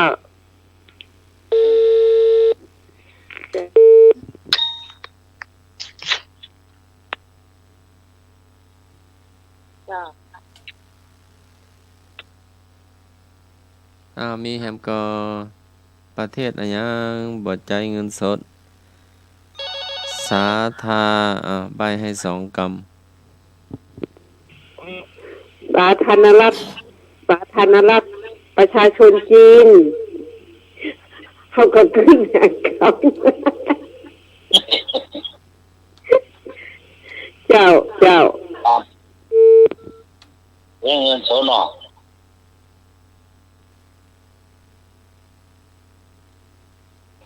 ครับเป็นนะครับ อันนี้รอบโลกอ่ะพระเจ้า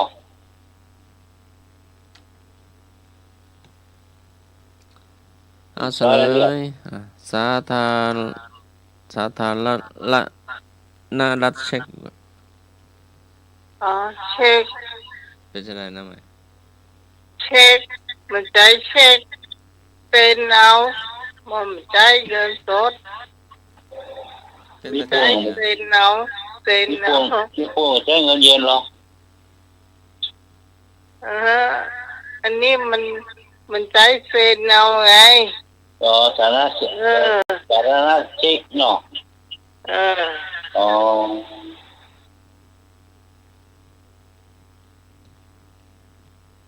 จะว่าไปแล้วมันเป็นคำถามที่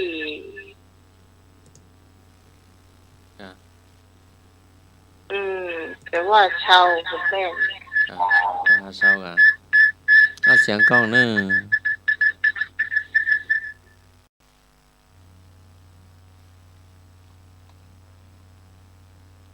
อ๋อเช็ครายงานสารที่ส่งมาเลยเต็งบุรีนอนเต็งบุรีนะ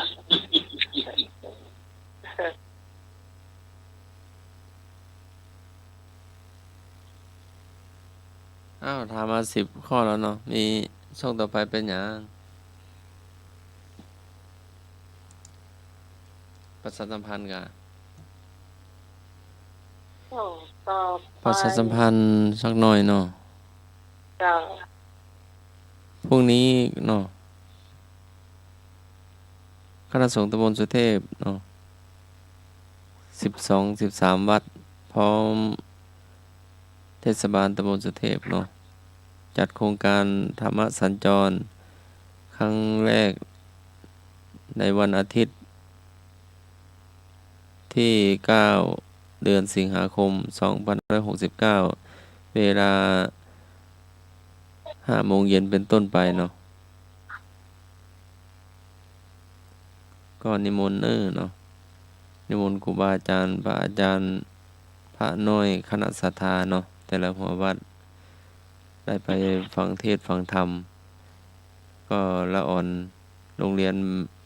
บ้านโป่งน้อยเนาะสวดมนต์ทำนองสรพันยะเนาะ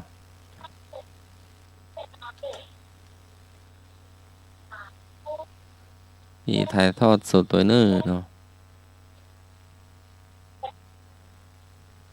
เด็กวัดนันทินว่าไป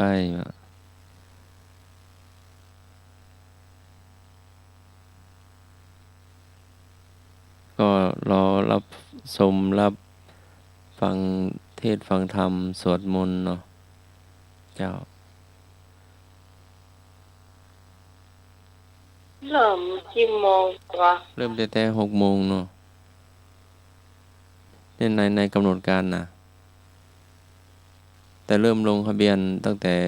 เวลา5 โมงเนาะรับสมัครกับพระน้อยดีโดกับเนนอาชิระเนาะจะได้ไปช่วยวางปากกาวางสมุดลงทะเบียนเนาะ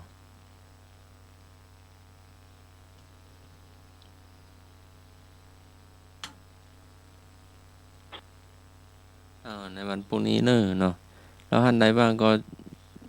ช่วง10 โมงก็เรียนเชิญเจริญพรได้เนอะเนาะสืบชะตาทุกวันอาทิตย์ที่ธรรมสถานเนาะธรรมสถานมหาวิทยาลัยเชียงใหม่เนาะวัดฝายหิน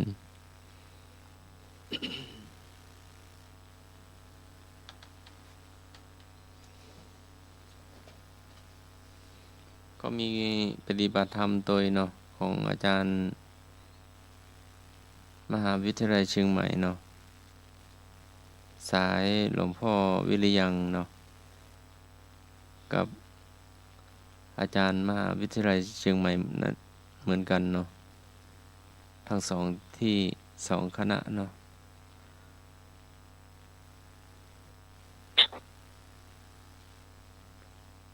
ของพี่นานโอปอเนาะเป็นครูบาอาจารย์พร้อมพี่ของอาจารย์พี่นานโอปอเนาะ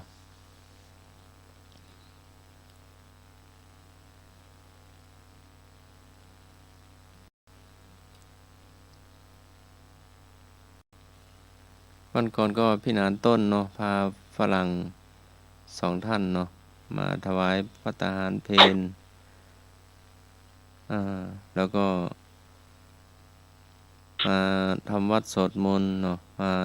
ถ่ายทำตัวทำวัดสวดมนต์แรงดูสังเกต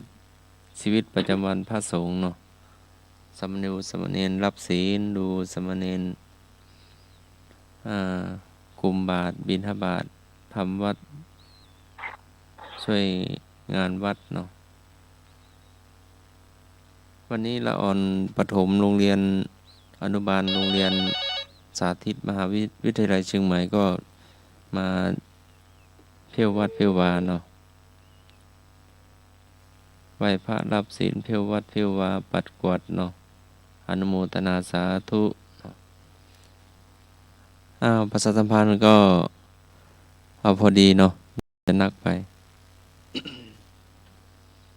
ครูบาอาจารย์ท่านใดวัดใดก็สามารถแจ้งได้เนาะน้ำหมายเนาะฮัลโหล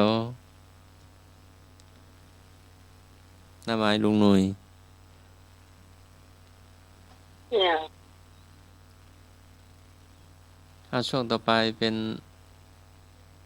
ช่วงอะไรอย่างหรือว่าช่วง ของเราที่ เราเจียเนาะ แม่พี่พรมาก่อน ช่วยกันไปเนาะ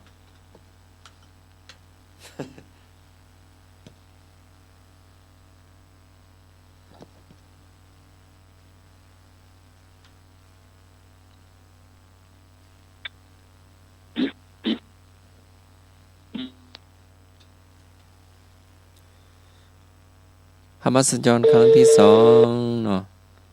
ก็ในวันอาทิตย์ที่20 จ้า สิงหาคมเนาะจ้าแม่พรมาแล้ว ช่วงเราแจ้แม่ จ้า ทักทาย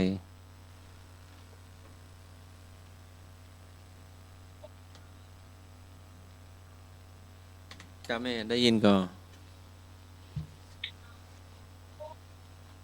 ฮัลโหล เจ้า เจ้ากราบไหว้สาเจ้า เจ้า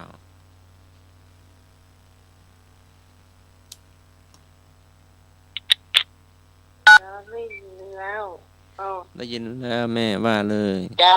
ทักทาย ได้ยินกับเจ้า ได้ยินแม่ชัดเจน ดังชัดเจน จ้า จ้า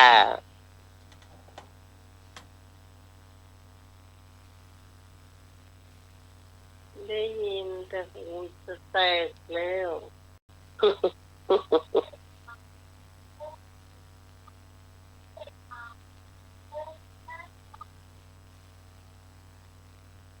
ไอ้หนุ่ยหายไปไหนอ่ะ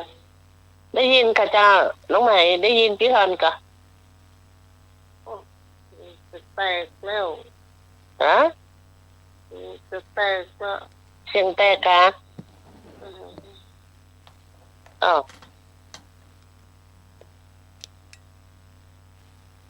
ได้ยินแม่ได้ยินละชัดเจน ชัดกับเจ้า ชัดเจนแม่ชัดเจน จ้า เอาเราแจ้เลยเนาะเราแจ้เลย จ้า แม่มีก่อน แม่มีละเสียชะตาบักกอกแข้งเจ้าชะตาบักกอกแข้งก็มีตัวเมียคู่หนึ่งเนาะอยู่นอกเมืองจะเดินทางเข้าแล้วเนาะเลยไม่ได้เข้าในเมืองสักกรรมก็ไปหา ก็ไปนอนอยู่ใต้ต้นไทรต้นหนึ่งบนต้นไทรนั่นก็มีไก่2 ตัวนอนอยู่บนนั่นแล้วจะ2 คนผัวเมียก็นอนข้างล่างต้นข้างล่างหั่นไก่2 ตัวนี่มันก็ตัดไปกันว่าไก่ได้แต่ ถ้าใครได้กินเนื้อมันนะตัวหนึ่งก็บอกว่าถ้าใครได้กินเนื้อมันนะจะเป็นคนร่ำรวยเงินทองนี่เนาะมีเงินไหลนองทองไหลมาจ้ะแล้วอยู่ตัวหนึ่งก็ว่าถ้าใครได้กิน ถ้าได้กินข้านะกินเนื้อข้านะจะได้เป็นพระเจ้าแผ่นดินเนอจะได้เป็นพระราชาเนาะ2 ตัวนี่2 คนผัวเมียก็ได้ยินไก่กัน2 คนตัวผัวนี่กับแม่เอาละข้าจะเป็นพระราชาดีกว่าก็จะเอาไก่ตัวนั้นน่ะที่มัน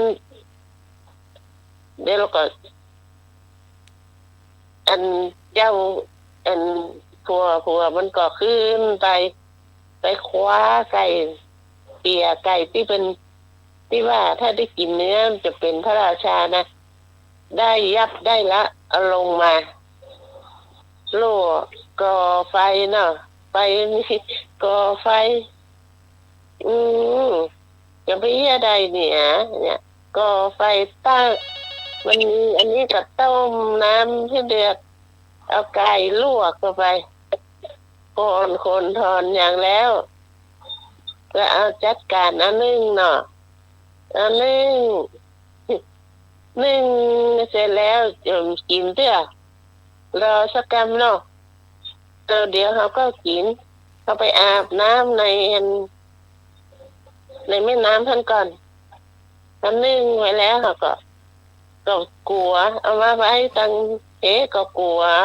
ไอ้อย่างมากินก็เอาไปต้ยกับเวลาอาบน้ำก็เอาไก่นึ่งไปต้ยจะตายซะ เวลาอาบน้ำเสร็จแล้วกำลังกันนี้ลมพัดเอาไก่นะลุดมือไปเนี่ยลอยมาล่องลงไปมันได้กินไก่สักกำเดี๋ยวต่อมาตั้งลุ่มปุ้นก็จะมีควานช้างเอาช้างมาอาบน้ำในลำในเนี่ยในแม่น้ำเนี่ยนะน้ำมาแล้วก็อาบน้ำอยู่โอ้ท่านอะไรอย่างน่ะลอยน้ำมานี่ก็ไปเดียวก็ลอกไม่เปียมาเขาละ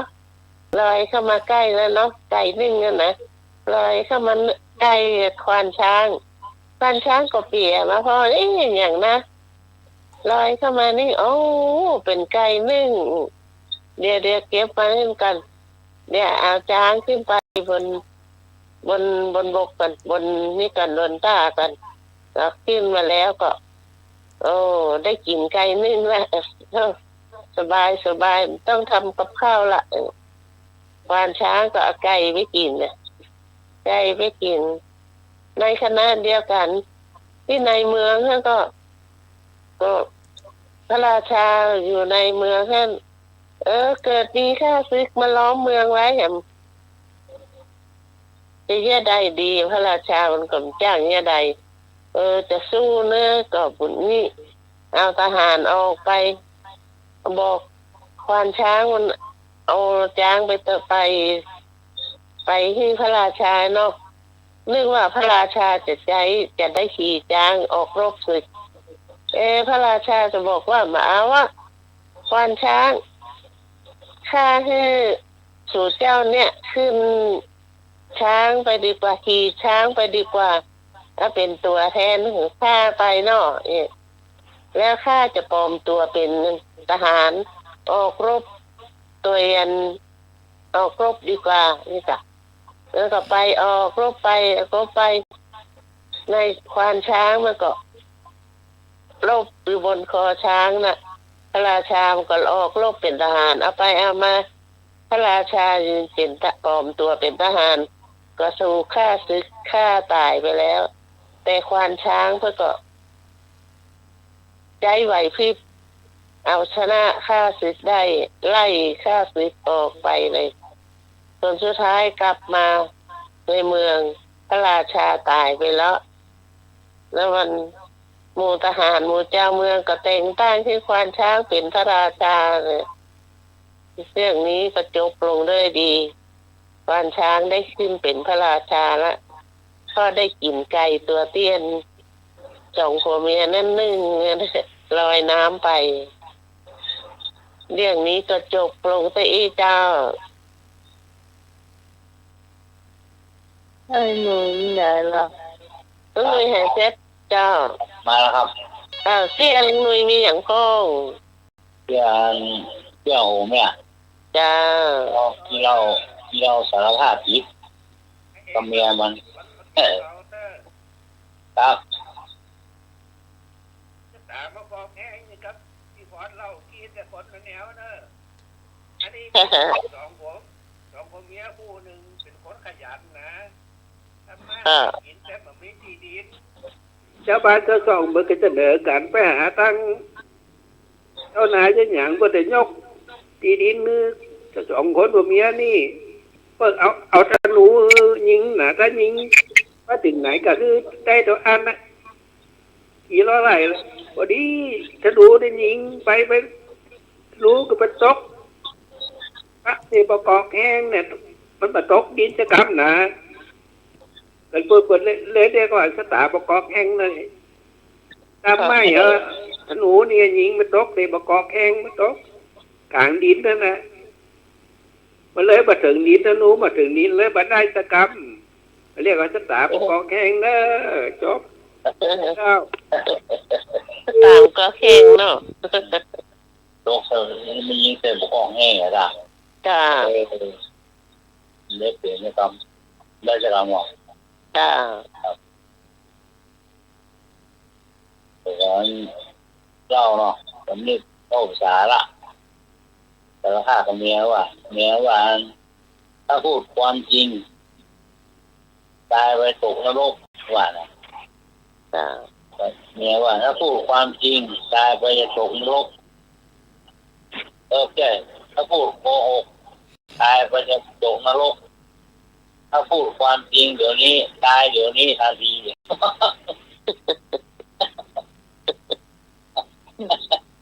เราลูกโลก เดี๋ยวต่อจากให้หน่อยเนาะจะเล่า จบละ โอ้ยังไม่จบเนี่ยจ้า โอ้ยล่ะ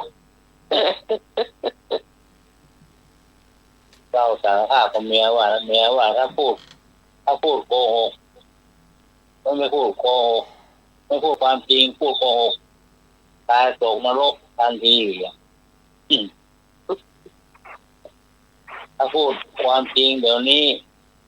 ตายเดี๋ยวนี้ทันทีเลือกเอาแล้วจะได้เลือกเอาจะได้ดีอ่ะ ลูกโลดบอกอย่างเราสว่างหรอกลูกโลดตายทันทีลูกโลด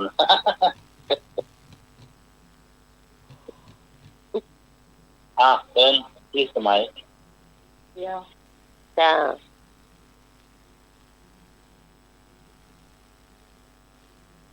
เจ้าอันนี้เป็นเรื่องของบัตรคนตุกมีสองผัวเมียกู้หนึ่งมันว่าผัวเมียมันว่าตุ๊กแล้วเพ่ก่อนรอขอปรึกษาอย่างน้อยรอนี่ตัวมันก็ว่านี่อย่างปรึกษากับบัตรคนตู้คนจนน่ะจ้ะเมื่อเดียวนี่เขาได้เขายังไม่ได้เอาใหญ่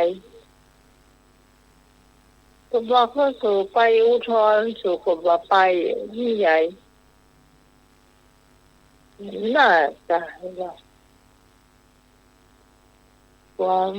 ว่าก็น่าจะเพิ่นมาเฮ้อเขาเป็นคนตู้เขาก็เป็นคนรวยเหี้ยกะจะไปรวยจะได้ขายพักตึงวันเนี่ยนะอย่างว่าจะไปได้อย่างไรตกร้อยก็มีความหมายนะกูต้องไปอุทธรณ์เขามีรถยนต์เขามีรถเก่าลูกเขาไปซื้อพักมาตากมาขายย่านเขาจะไปมีอย่างกินอ่ะแล้วเขาจะรวยได้ยังไงว่าเนาะเมียมันก็ว่าแล้วก็ผัวมันก็ว่าก็จะให้ใหญ่ก็ไปสู้ก็ไปที่ขนส่งกับเมียว่าคนส่งมีตั้งไรอยู่ก็น่ากะให้ว่ามันหูตีคนส่ง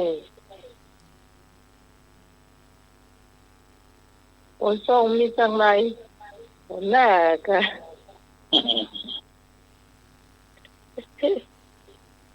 บ่ฮู้จะไปทางใดดีก็ว่าจะไปอุทธรณ์ที่ศาลเห็นว่าศาลได้ผลหน้ากันอุทธรณ์ที่ไหนคนมันจะบอกว่าเราจะต้องไปอุทธรณ์ที่ไหนผลหน้ากันโอ้ถ้าไปอ่ะคนเฮอก็บ่าวเขาเป็นคนรวยจนผูกเขาต้องแต่งตัวดีๆนี่ล่ะทุกวันว่านะ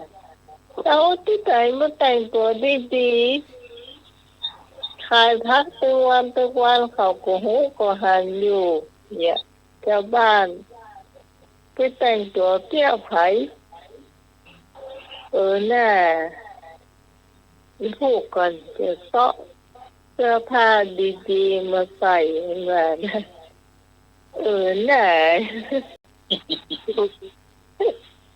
ก็หน้าเนาะ เล่นไปเสื้ออย่างเดี๋ยวก็เรียกว่าเมี้ยวว่าไอ้แก่ปะหน้าว่าไงหน้าหน้าว่าไงเนาะไปมาอยู่ที่พักกันเนาะ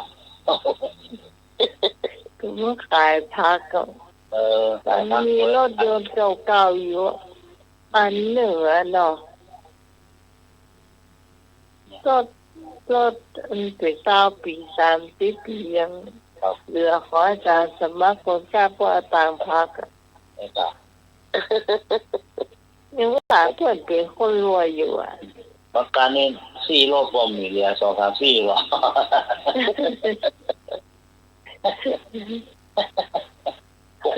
โอเค เสียงกับเนาะ ไม่เขาดามเลยอ่ะตีดวงเก่ามันซ้อนยากมีสาย คิดไปดังตีกองเพลงเนาะตึงเนาะไม่ใช่แม่ย่านางอ่ะไม่ใช่เนาะแม่พอมีแม่ย่านางในรถไปจ้ะในรถ โอ้มีเลยอ่ะ แล้วเอาไปเลยได้ก็จะ ไปเอาบ้านห้องอ่ะ ต้องไปหาหมอบ่อยๆแล้วก็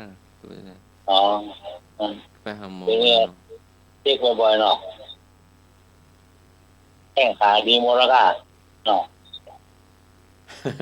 แข่งขา ค่ะดีแล้วก็เอาไว้ก็ เจอแวดตั้งนั้นเนาะลืมกุญแจพ่งลืมใส่ก่อน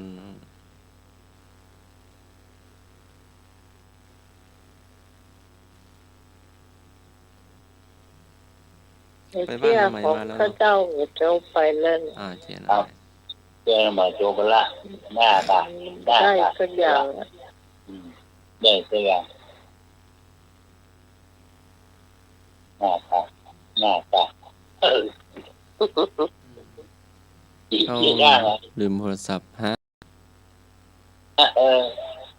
เขาลืมโทรศัพท์ลูกๆมาช่วยนะกะหลวงพ่อโตพี่ไอนะเนนปีโป้เนนทำ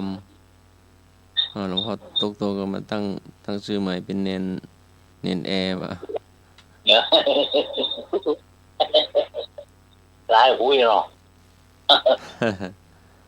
อีกองค์ก็เนนอาชิระแต่สูง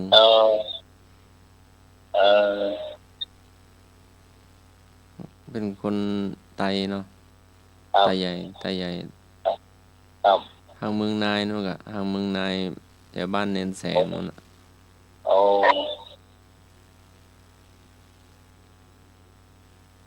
เนนแสงนี่ก็อยู่ม.6 ละสูงเครื่องดึงผ่าหัวใจ5 รอบแล้วก็นี่ก็ดูแลหลายปีแล้วแล้วไปช่วยถ่ายทอดดูแลหลวงพ่อหนุ่มที่จะมากินมะพร้าวทุกมะพร้าวกับปอกับจำที่จะตัวใหญ่แล้วแต่ต้มตูละสูงหลวงตาลุงก็มาเปลี่ยนชื่อให้เป็นเนนแห้ง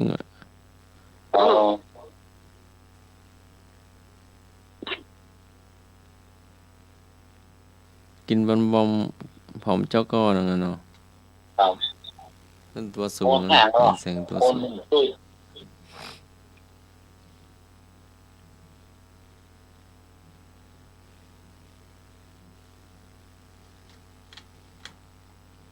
ก็เปลี่ยนไปเนาะอันอย่างก็เปลี่ยนไปเป็นออฟแอปก็สึกละเนาะเป็นน้อยออฟแอปรถของน้ำใหม่ได้แล้วเหรอรถญี่ปุ่นนะได้ละดีแล้วจะได้ไปไหนมาไหนจะได้สบายเปลี่ยนยางแล้วไม่ก็โชคดีบุญรักษา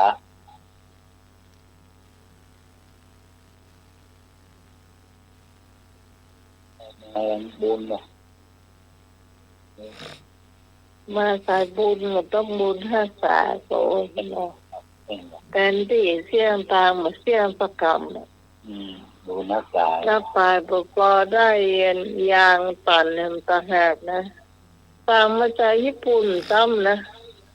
โอ้ตั้งมาไกลแต่ เจ้า น้ำเบิร์นอ่ะไปลงโค่นบดีตีอ่ะของเรื่องของเรา ยางตานนี่ดีนะทำต้องไปสูบลมอย่างละ อย่าง ได้หมื่นเจ้า แข่งพวกอ่ะเนาะ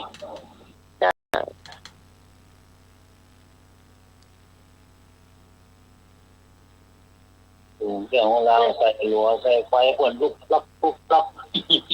เวลาอยู่ว่านะลุงหนุ่ยเนาะ ครับ มันลุง อันเก่ามันเอาเป็นไส้ใจแล้วเนาะ ยังไงหรอ ไส้ใจแล้วมันเท่าไหร่อ่ะ ยังไง เดี๋ยวมันจะหามีไส้ไก่ขายแล้วจ้ะ นี่ละ นี่อันนี้เป็นสั่งมาจากญี่ปุ่นเลย อืม ก่อนเจ้าของร้านก็เป็นก็นั่งรถวีลแชร์เนาะก็ยังไม่เชื่อด้วยซ้ำลูกน้องเอาบัตรประจำตัวให้เพิ่นไม่เชื่อก็ไปขอใบรับรองแพทย์มา อ๋อ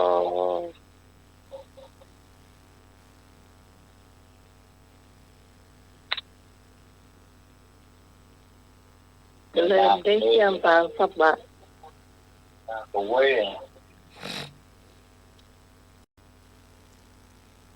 บรรยากาศจะดีเนาะเย็นปักโบราณแฟนบ้านหายเสียด เป็นว่าไหนหายไปทางไรอ่ะ ครับ จับปิ้งปิ้งไว้ รู้โดยซ้ำมันรู้ละ ยังพอว่างูด่า มีพี่พรว่านะมันมีมันตื่นไปแล้ว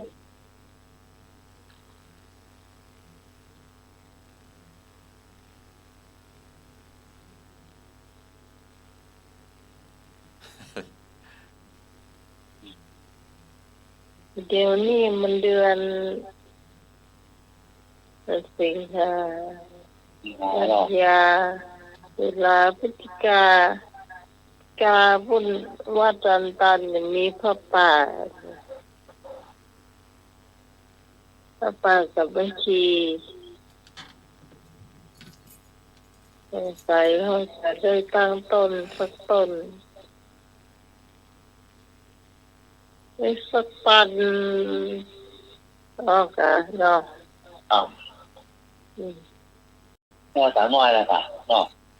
แม่น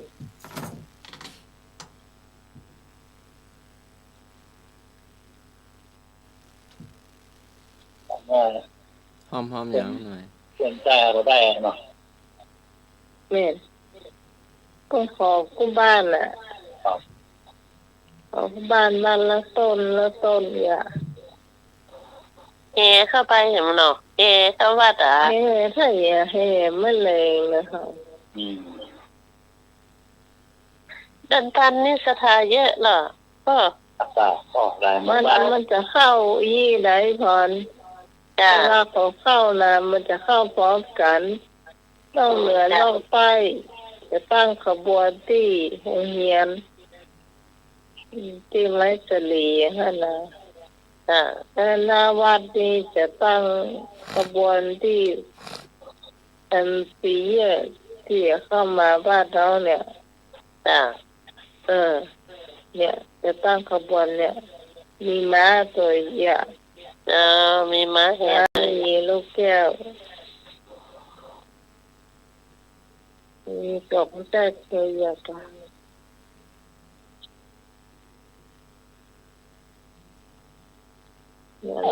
ต้น หมู่บ้านหลอนดอนตันนะ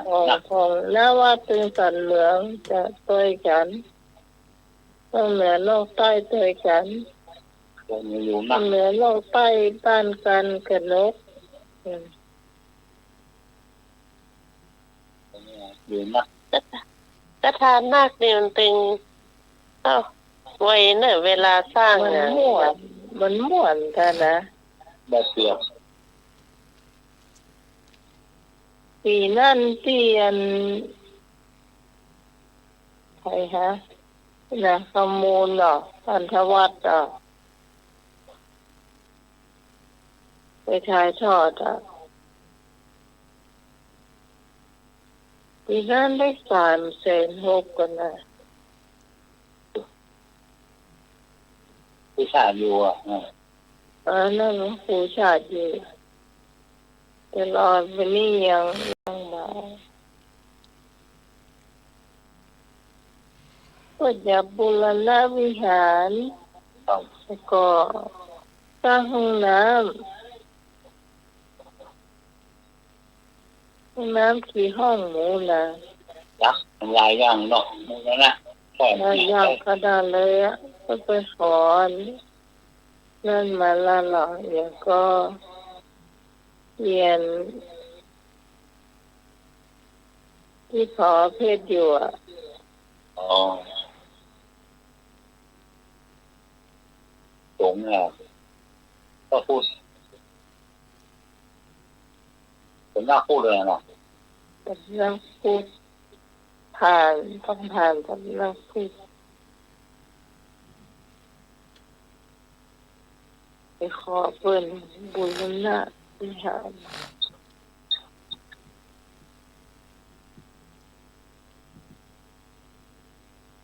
ไปสร้างที่ท่าคงที่ท่าสงฆ์ทุกคนมาช่วยกันวัดมันมีที่พัก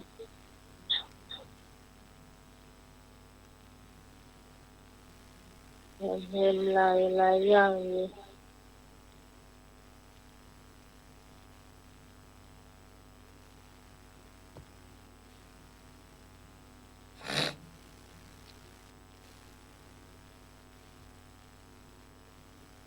แล้วเป็นอยู่อำเภออย่างอ่ะน้องไหม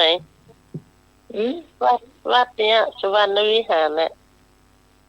เดี๋ยว วัดที่น้องใหม่ว่าน่ะที่ไปสร้างห้องน้ำอ่ะ แล้วที่ถามว่าตันเนี่ยค่ะ อ๋อ ที่วัดที่เรากวางใบบูรณะนั่นมันเป็นวัดชิระวันโพธิยา อ๋อ ปกตินั่นเป็นทรายหลังมองไม่เจอ อ๋อ ชื่อเดิมอย่างโมโหนะมีกว่าว่าฤาษีสักอย่างนะ จ้ะ มันเกิดเปลี่ยนชื่อใหม่เป็นสายวัดป่า จ้ะ ป่าดาราที่ลม ธรรมยุทธ์อ่ะ เป็น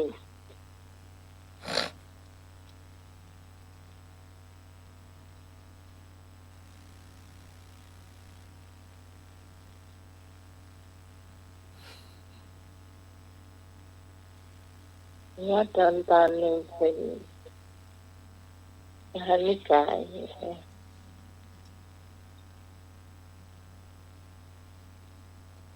อย่างถ้าสถานนักนี่กรรมเดียวละมันก็เด็ดละมันจึงร่วมใจกันกรรมเดียวอย่าง แค่ว่าเรื่องอย่างที่สอน จะ สร้างนั่นแล้วสร้างนั่นก็คือละอ่อนบุรีก็สุดยอดเหมือนกันนะก็เก่งพอตัวนะ จะ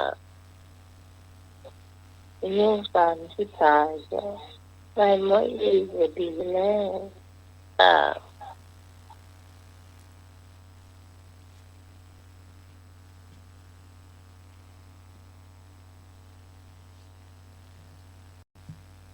วันถูกเป็นปักปีในตาลขัวตามสะพานน่ะ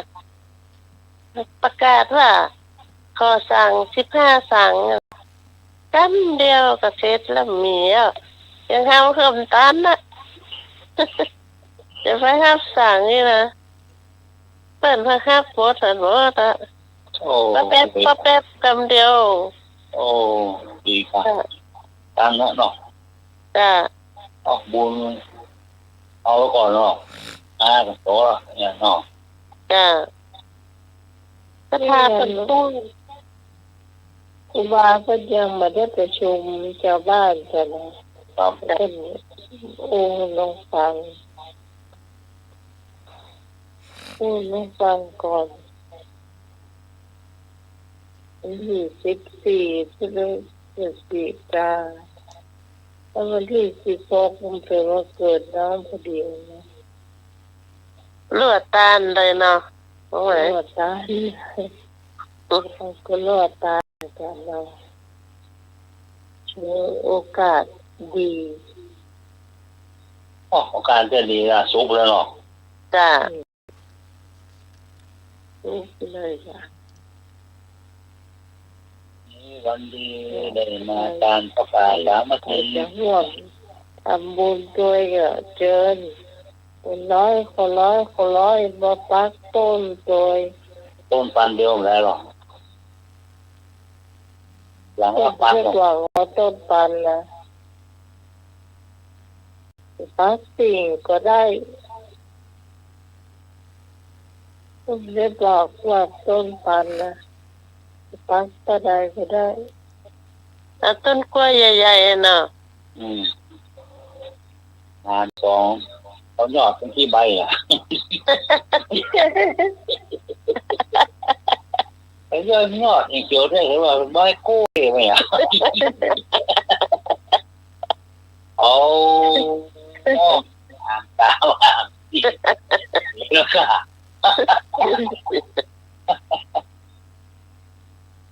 โอ้ใบแต่ใบใหญ่โอ้โหตั้งแต่อยากหมดแล้วเด้อไปเลยแล้วนี่กูบอกไหวเด้อมันมีใครหามช่วยเด้อ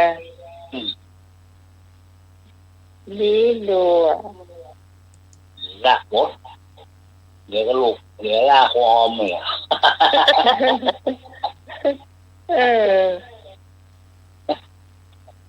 ก็ต้องหามเป็นหาม เอาบุญหรอ ต้องหามสี่ไง เอาบุญเนี่ย2 คนนั้น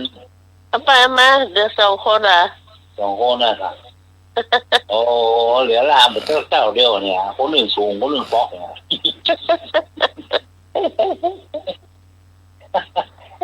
คนสูงนั้นหน้า ไอ้หน่วยตรงไหนอ่ะ แฟนน้องกวางน่ะค่ะ เป็นนักกวางส้มสูงอ่ะ เมียก็รอนำแน่เอาเธอโค่น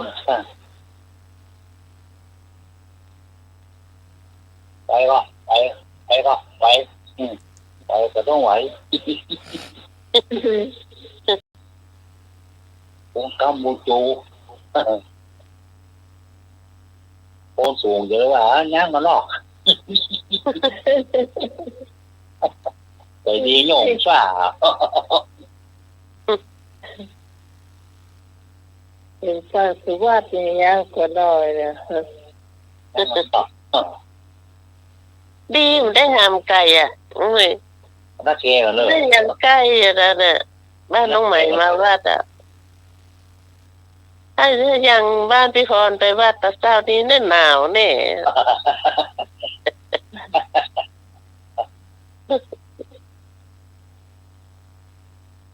ที่เขาบอกว่าใส่หายแกนบอกว่าใส่หายแกนี่มันเกินสถาข้างหัวแล้ว ถ้าอย่างอันนี้มันต้องใส่รถยนต์ละอย่างนั้นใช่รถยนต์ต่าง มันมีกระมัง ใส่ไม่ต้องใส่รถยนต์ มีกับข้าวมีอะไรอย่างเงี้ยค่ะมีอ้อยมีไฟหน่อยเขาบอกว่าที่นู้มาหลายแกแล้วกล้าละ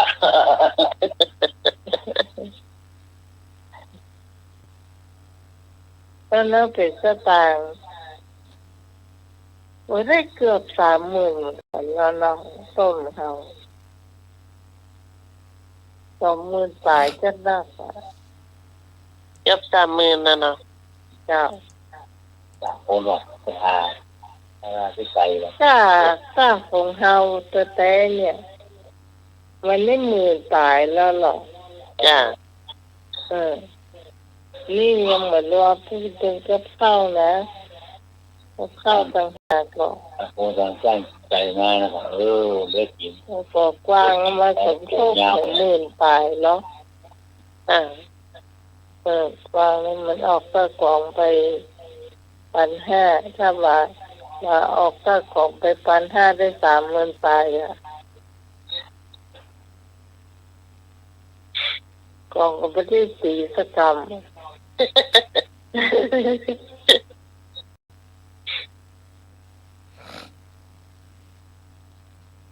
ม่วนโบเล่งนะเนาะไปอ่านไม่เงี้ยม่วนนะทำบุญม่วนไปท่านไปนี่ก็ตะกันเข้าด้วยกัน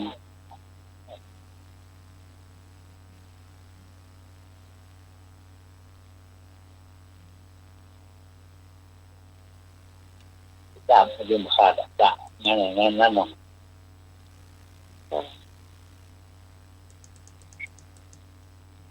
นักที่ให้โลมเขาได้เมาละจ้า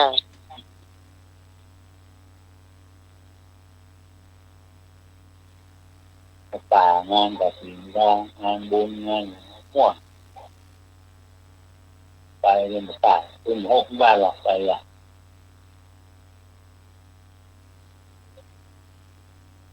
เขาทำว่าใครเครียดเขาก็จะมีอยู่เป็นใจเป็นพระป่าจะเก็บเงินให้กับอาจารย์สมัครกับปอสถานีจะเป็นเดือนไหนก็ถ้าฟังก่อนเนาะรอของว่าจันตายเป็นจันตายนี่เรื่อยๆครับใช่ก็ได้ก็นะว่าเขาหัวหอมบุญปีนี้ไปก็สั่งหมดเลยเจ้านะอันนั้นเรื่องเสียหลายเปิ้นเปิ้นมาเขาเลยเนาะก็ถือว่าเอาก็มีตาตรงนี้เลยพูดจะไปตีเศษได้มีโอกาสนี่ได้ก็ขอเขาสักต้นเขาก็ต้นกันนะเดินมาอยู่คนเดินมาตุ๊กมาหิวใจพ่อแม่ก็ตุ๊กตักนี่อยู่ในบวชไปตุ๊กคนอื่นพวกนี้ยังปรึกษาเนาะคนอื่นเพียงหูจันนั่นประปานปรึกษาเขาก่อนวันที่14ต้นพระอันนี้มันจะเที่ยงมาเองหรออยากทำมิตรเพื่อนมิตรสหายพระของเขาเท่าอะไรบ้างโอ้ใช่นี่เหรอจะว่าไปแล้ววันที่14นี่ก็วัน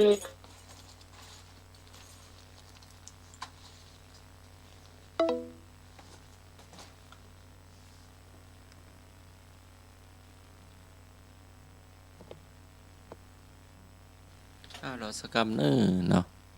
สายหลุดไปเนาะถ้าจะฮ้อนก็แต่แอร์ห้องส่งมาติดเนาะ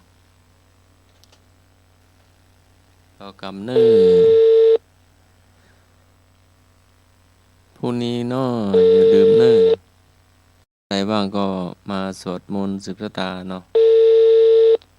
ที่ธรรมสถานเนาะเวลา 10 โมงทุกวันอาทิตย์ถวายภัตตาหารเพลถวายน้ำปานะเจ้า ก็มีปฏิบัติธรรมของอาจารย์พิชัยเนาะที่ธรรมสถานเนาะทุกวันอาทิตย์สายหลุดไปไม่รู้โทรศัพท์ฮอนก็ จ้า ตอนนี้แอร์ห้องส่งก็น่าจะไม่สบายก็โทรศัพท์ก็ฮอนเนาะ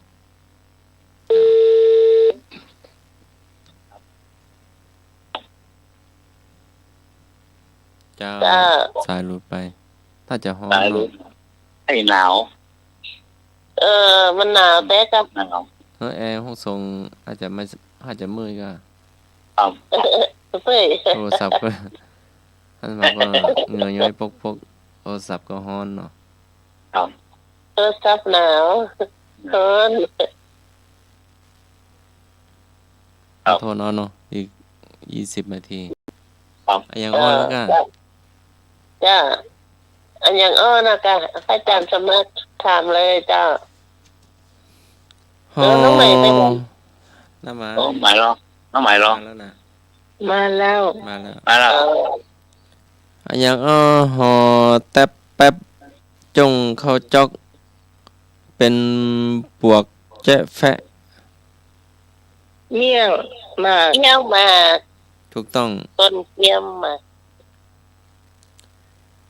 ตู้เจ้า7 องค์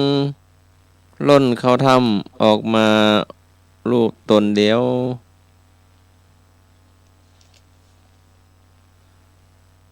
ตู้เจ้าเข้าถ้ำ7 ตน ออกมาขาออกมาตนเดียว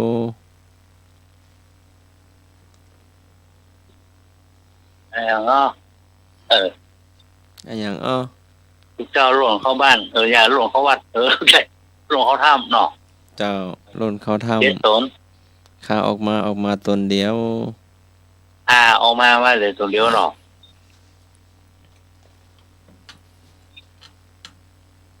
อ๋อตอบได้ตอบเนาะตอบได้ก็รับเหมือนเดิม แล้ว รับเลิก ก็มิน ฮัลโหล เชื่อมากให้เชื่อมากเจ้า คนเฒ่าเคี้ยวหมาก นี่แม่ยัง โอ้ไม่อายฟังวางสายละ แม่ เก่งละ ค่อยลานเพราะกับบ้านกับแม่เพน เก่งละ เอามาเนอคนเท่าเกี่ยวหมาก มา เนาะ ห้วยลานกับแม่เพนน่ะ คนเท่าเกี่ยวหมากเนาะ เจ้าไม่ละ นี่ใหญ่ล่ะเข้าถ้ำถึง7 ตนกันเนาะโรแม่น่ะกะมีหมากมีเสี้ยนมีปูมีอหย่างไปปาติปะโกกขนาดใบปูหมอก่อนปูนหมอไปปาสเปดอ่ะ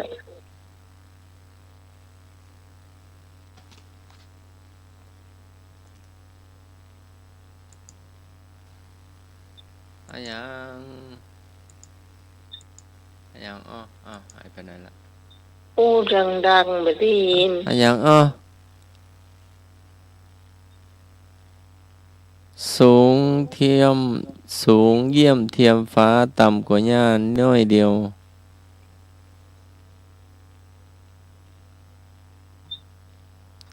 สูงเยี่ยมเทียมฟ้าต่ำกว่าหญ้านิดเดียว ดอย ถูกต้องดอยยอดดอย ยอดดอยเนาะ แต่ฐานอยู่ใต้ต้นหญ้าติดพื้นดิน โอ้ ภาษาไทยว่าภูเขาเนาะ เขาเนาะ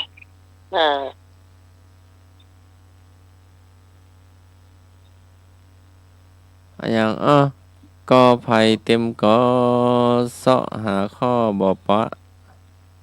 ผม ถูกต้อง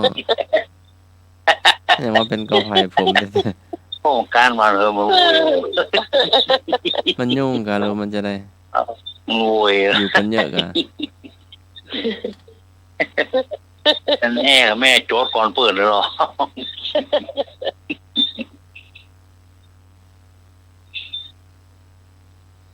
เพิ่นอยู่ในวังบ่มีไผสั่งก็บอกออกมา น้ำมูก เออ เอาตาเนอะเอาตา เอา เนอะ เลยมันหม้อเว้ยโดนไป2 รายแล้วเว้ย ทางลังเพื่อนมันก็ออกมาเองเหรอ ครับ จังครับ นะอันนั้นมันน้อยใจ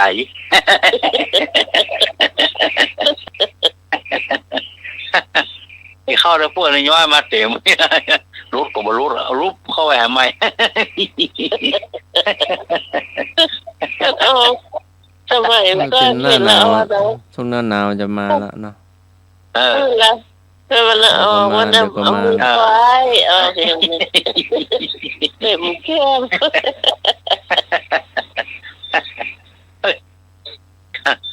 คือไปขี้เก่าขี้หลังขี้ลุกหน่า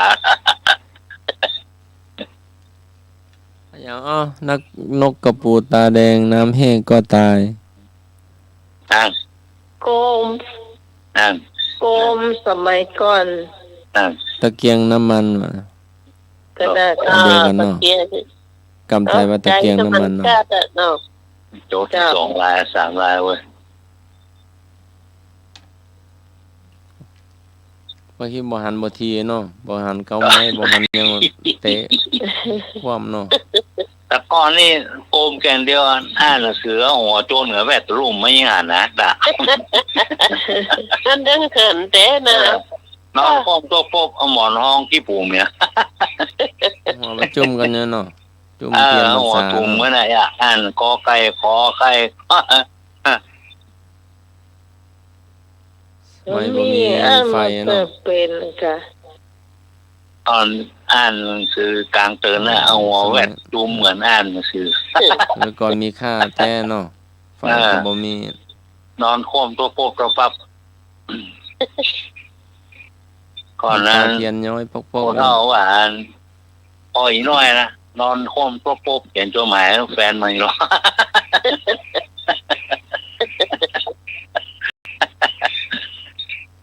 นี่ซอยอ่ะเขียนจดหมายแฟนมันเข้ามียาโรคน้ำลายจูบปูวากไว้เหรอ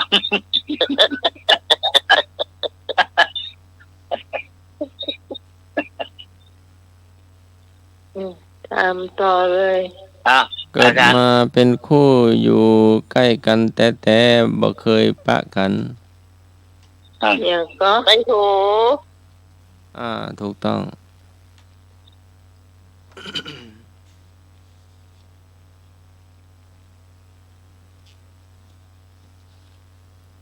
ไอ้ยังใบอะไรไม่มีตัวเลข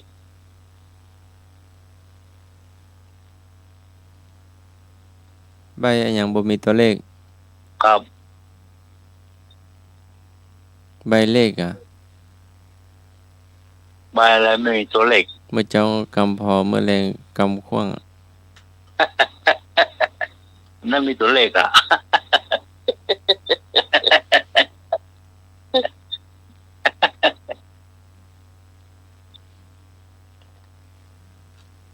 ใบโพโพเงินโพทอง ถูกต้อง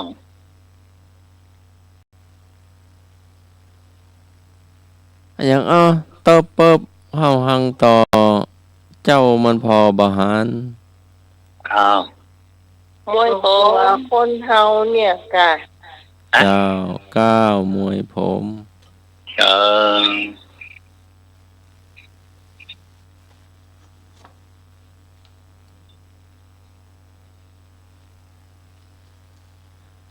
หมด ไอ้เอ้ย ลุงหนุ่ยถาม อาจารย์สมัครวิพรเอาหมายมารายการนี่ลืมอย่างพ่อง ลืมตา ฮะ ลืมตาบะ โอ้ถูกต้อง ถ้าลืมตาก็ไปได้เห็นโยนไปเลยจ้ะ นี่ลุงลังไง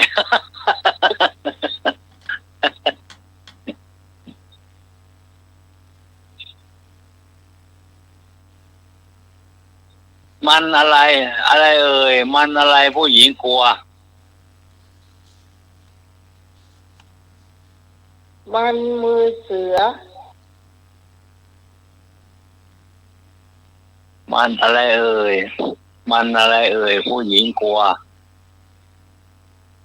ยังน้องใหม่ว่านะคะมันมือเสือจ้ะมันมือเสือยังน้องใหม่ว่านะคะ ไม่ถูก ไม่ใช่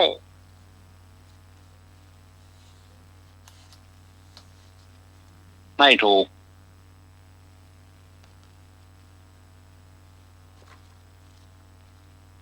อะไรเอ่ยมันอะไรผู้หญิงกลัว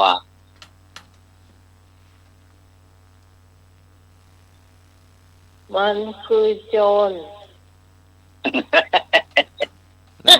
เน่าละ เน่าหรอ จ้า มันคือสามีขี้เหล้า โอ้ผัวไม่หยังไอ้นุ่งโอ้เวลา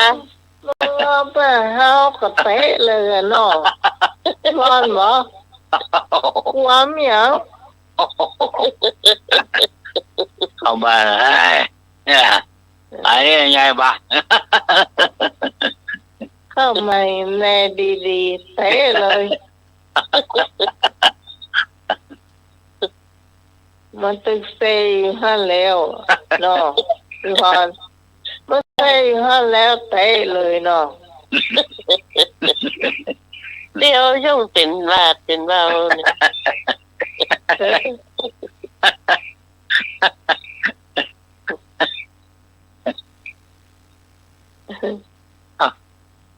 นี่ใหญ่ๆนะ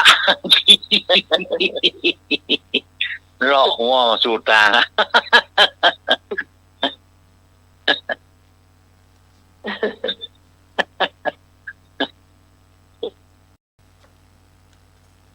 เฮ้ยเดี๋ยวเจอเมียพวกกองหยอกนะ โดนกับเดียวกองออกยอกคนละ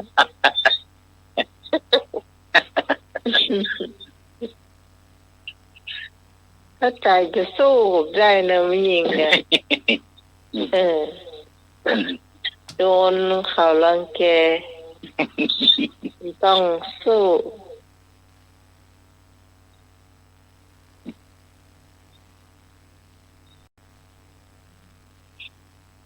เอาเลยตายแถมไอ้รถอะไรไม่มีแว่น ลอตเตอรี่ ถูกต้อง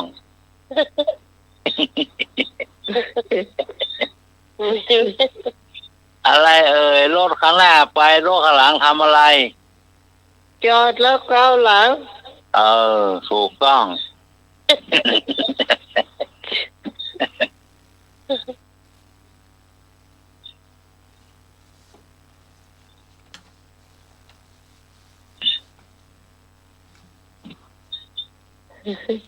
อะไรเอ่ยอะไรอยู่หน้าโรงเรียน หน้าโรงเรียนสระโอ สโลมาถูก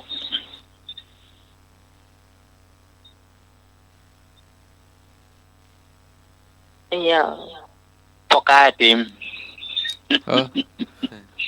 โอ้ยมันตั้งดินกี่ฮักเกิงอะเนี่ยปะกายติมอ่ะก็ว่านี่แล้วเงี้ยหรอลิงลิงรอมือโยกซ่องอ่ะ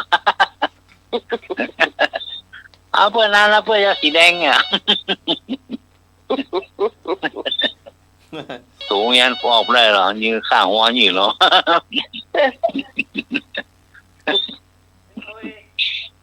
ครับ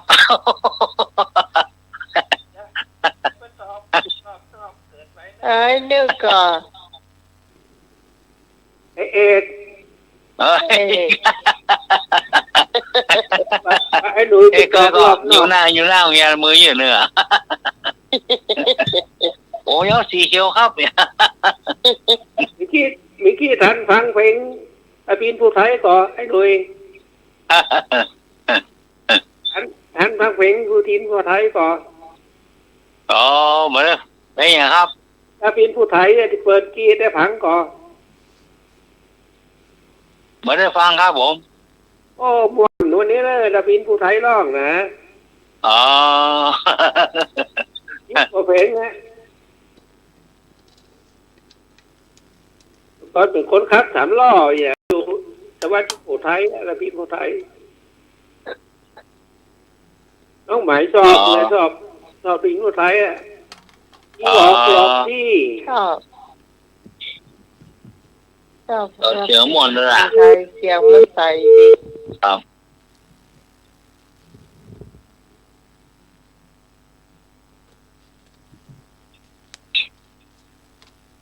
เป็นบ้านเราบอก เดินแซวดิ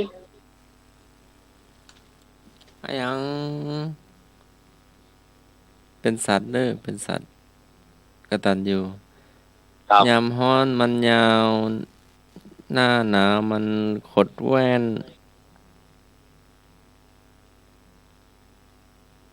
หน้าฮ้อนมันยาว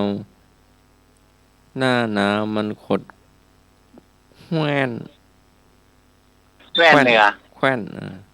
สระแอ แว่นเหรอ หอหีบบอแวนไม่โทนอหนู โคตรแว่น สัตว์กตัญญูกัน กตัญญูซื่อสัตย์ หมา ซื่อสัตย์ถูก หมา ต้ม นั่นเนาะ ถูกต้ม หน้าหนาวมันนอนในเสาไฟเสาไฟขี้เต่าเนาะโคตรโค้งอ่ะ หนาวหรอว่าไปเลย โอ้นอนท่านะนอนขี้เต่าน่ะตะกอนตะกองไฟมันดังไฟมันสูนแล้วหรอมันเต้นมันไปขี้เต่าเดี๋ยวมันจะหาทางของมันเลยค่ะ นอนนั่งงอก็ง่องเลยเปิดไปดังไฟไปเปียแข้งลาสะดุ้ง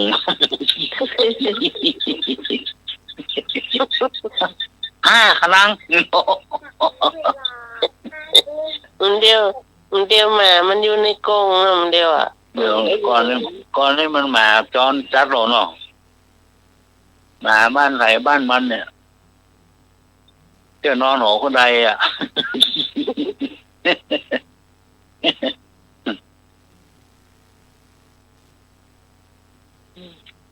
คำถามสุดท้ายเลย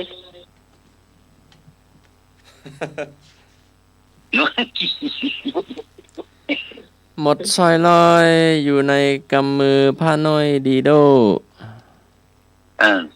โทรศัพท์ หมดซอยลอยอยู่ในกำมือผ้าน้อยปีโป้ดีโดผ้าน้อยอาชิระผ้าน้อยท บาท ำผิด ถุงย่ ผิด ำโทรศัพท์มือถือ ผิดยำเจ้ายำแรงท่านจะกำออกมาละกำออกมาแวดวัดละ อ๋อสลัดกวาด จ้าไม่ ใช่ กวา ละ ดกวาดจนเฮี้ยนเนาะ หมดไปเลยนี่ นักไปเยี่ยมฮอกกวัดสลัดไอ้คนตั้งชื่อสลัด น้าหมาย เพื่อนอยู่ห้องไม้กวาด นั่นน่ะน้าหมายลองช่วยตอบกับคนเมืองน้าห ร้อ มาย ย ห เนี่ นู ยพอ อยู่ว่าสลัด ไปว่าอย่างว่าตัวน้อยอย่างอยู่ว่าหนู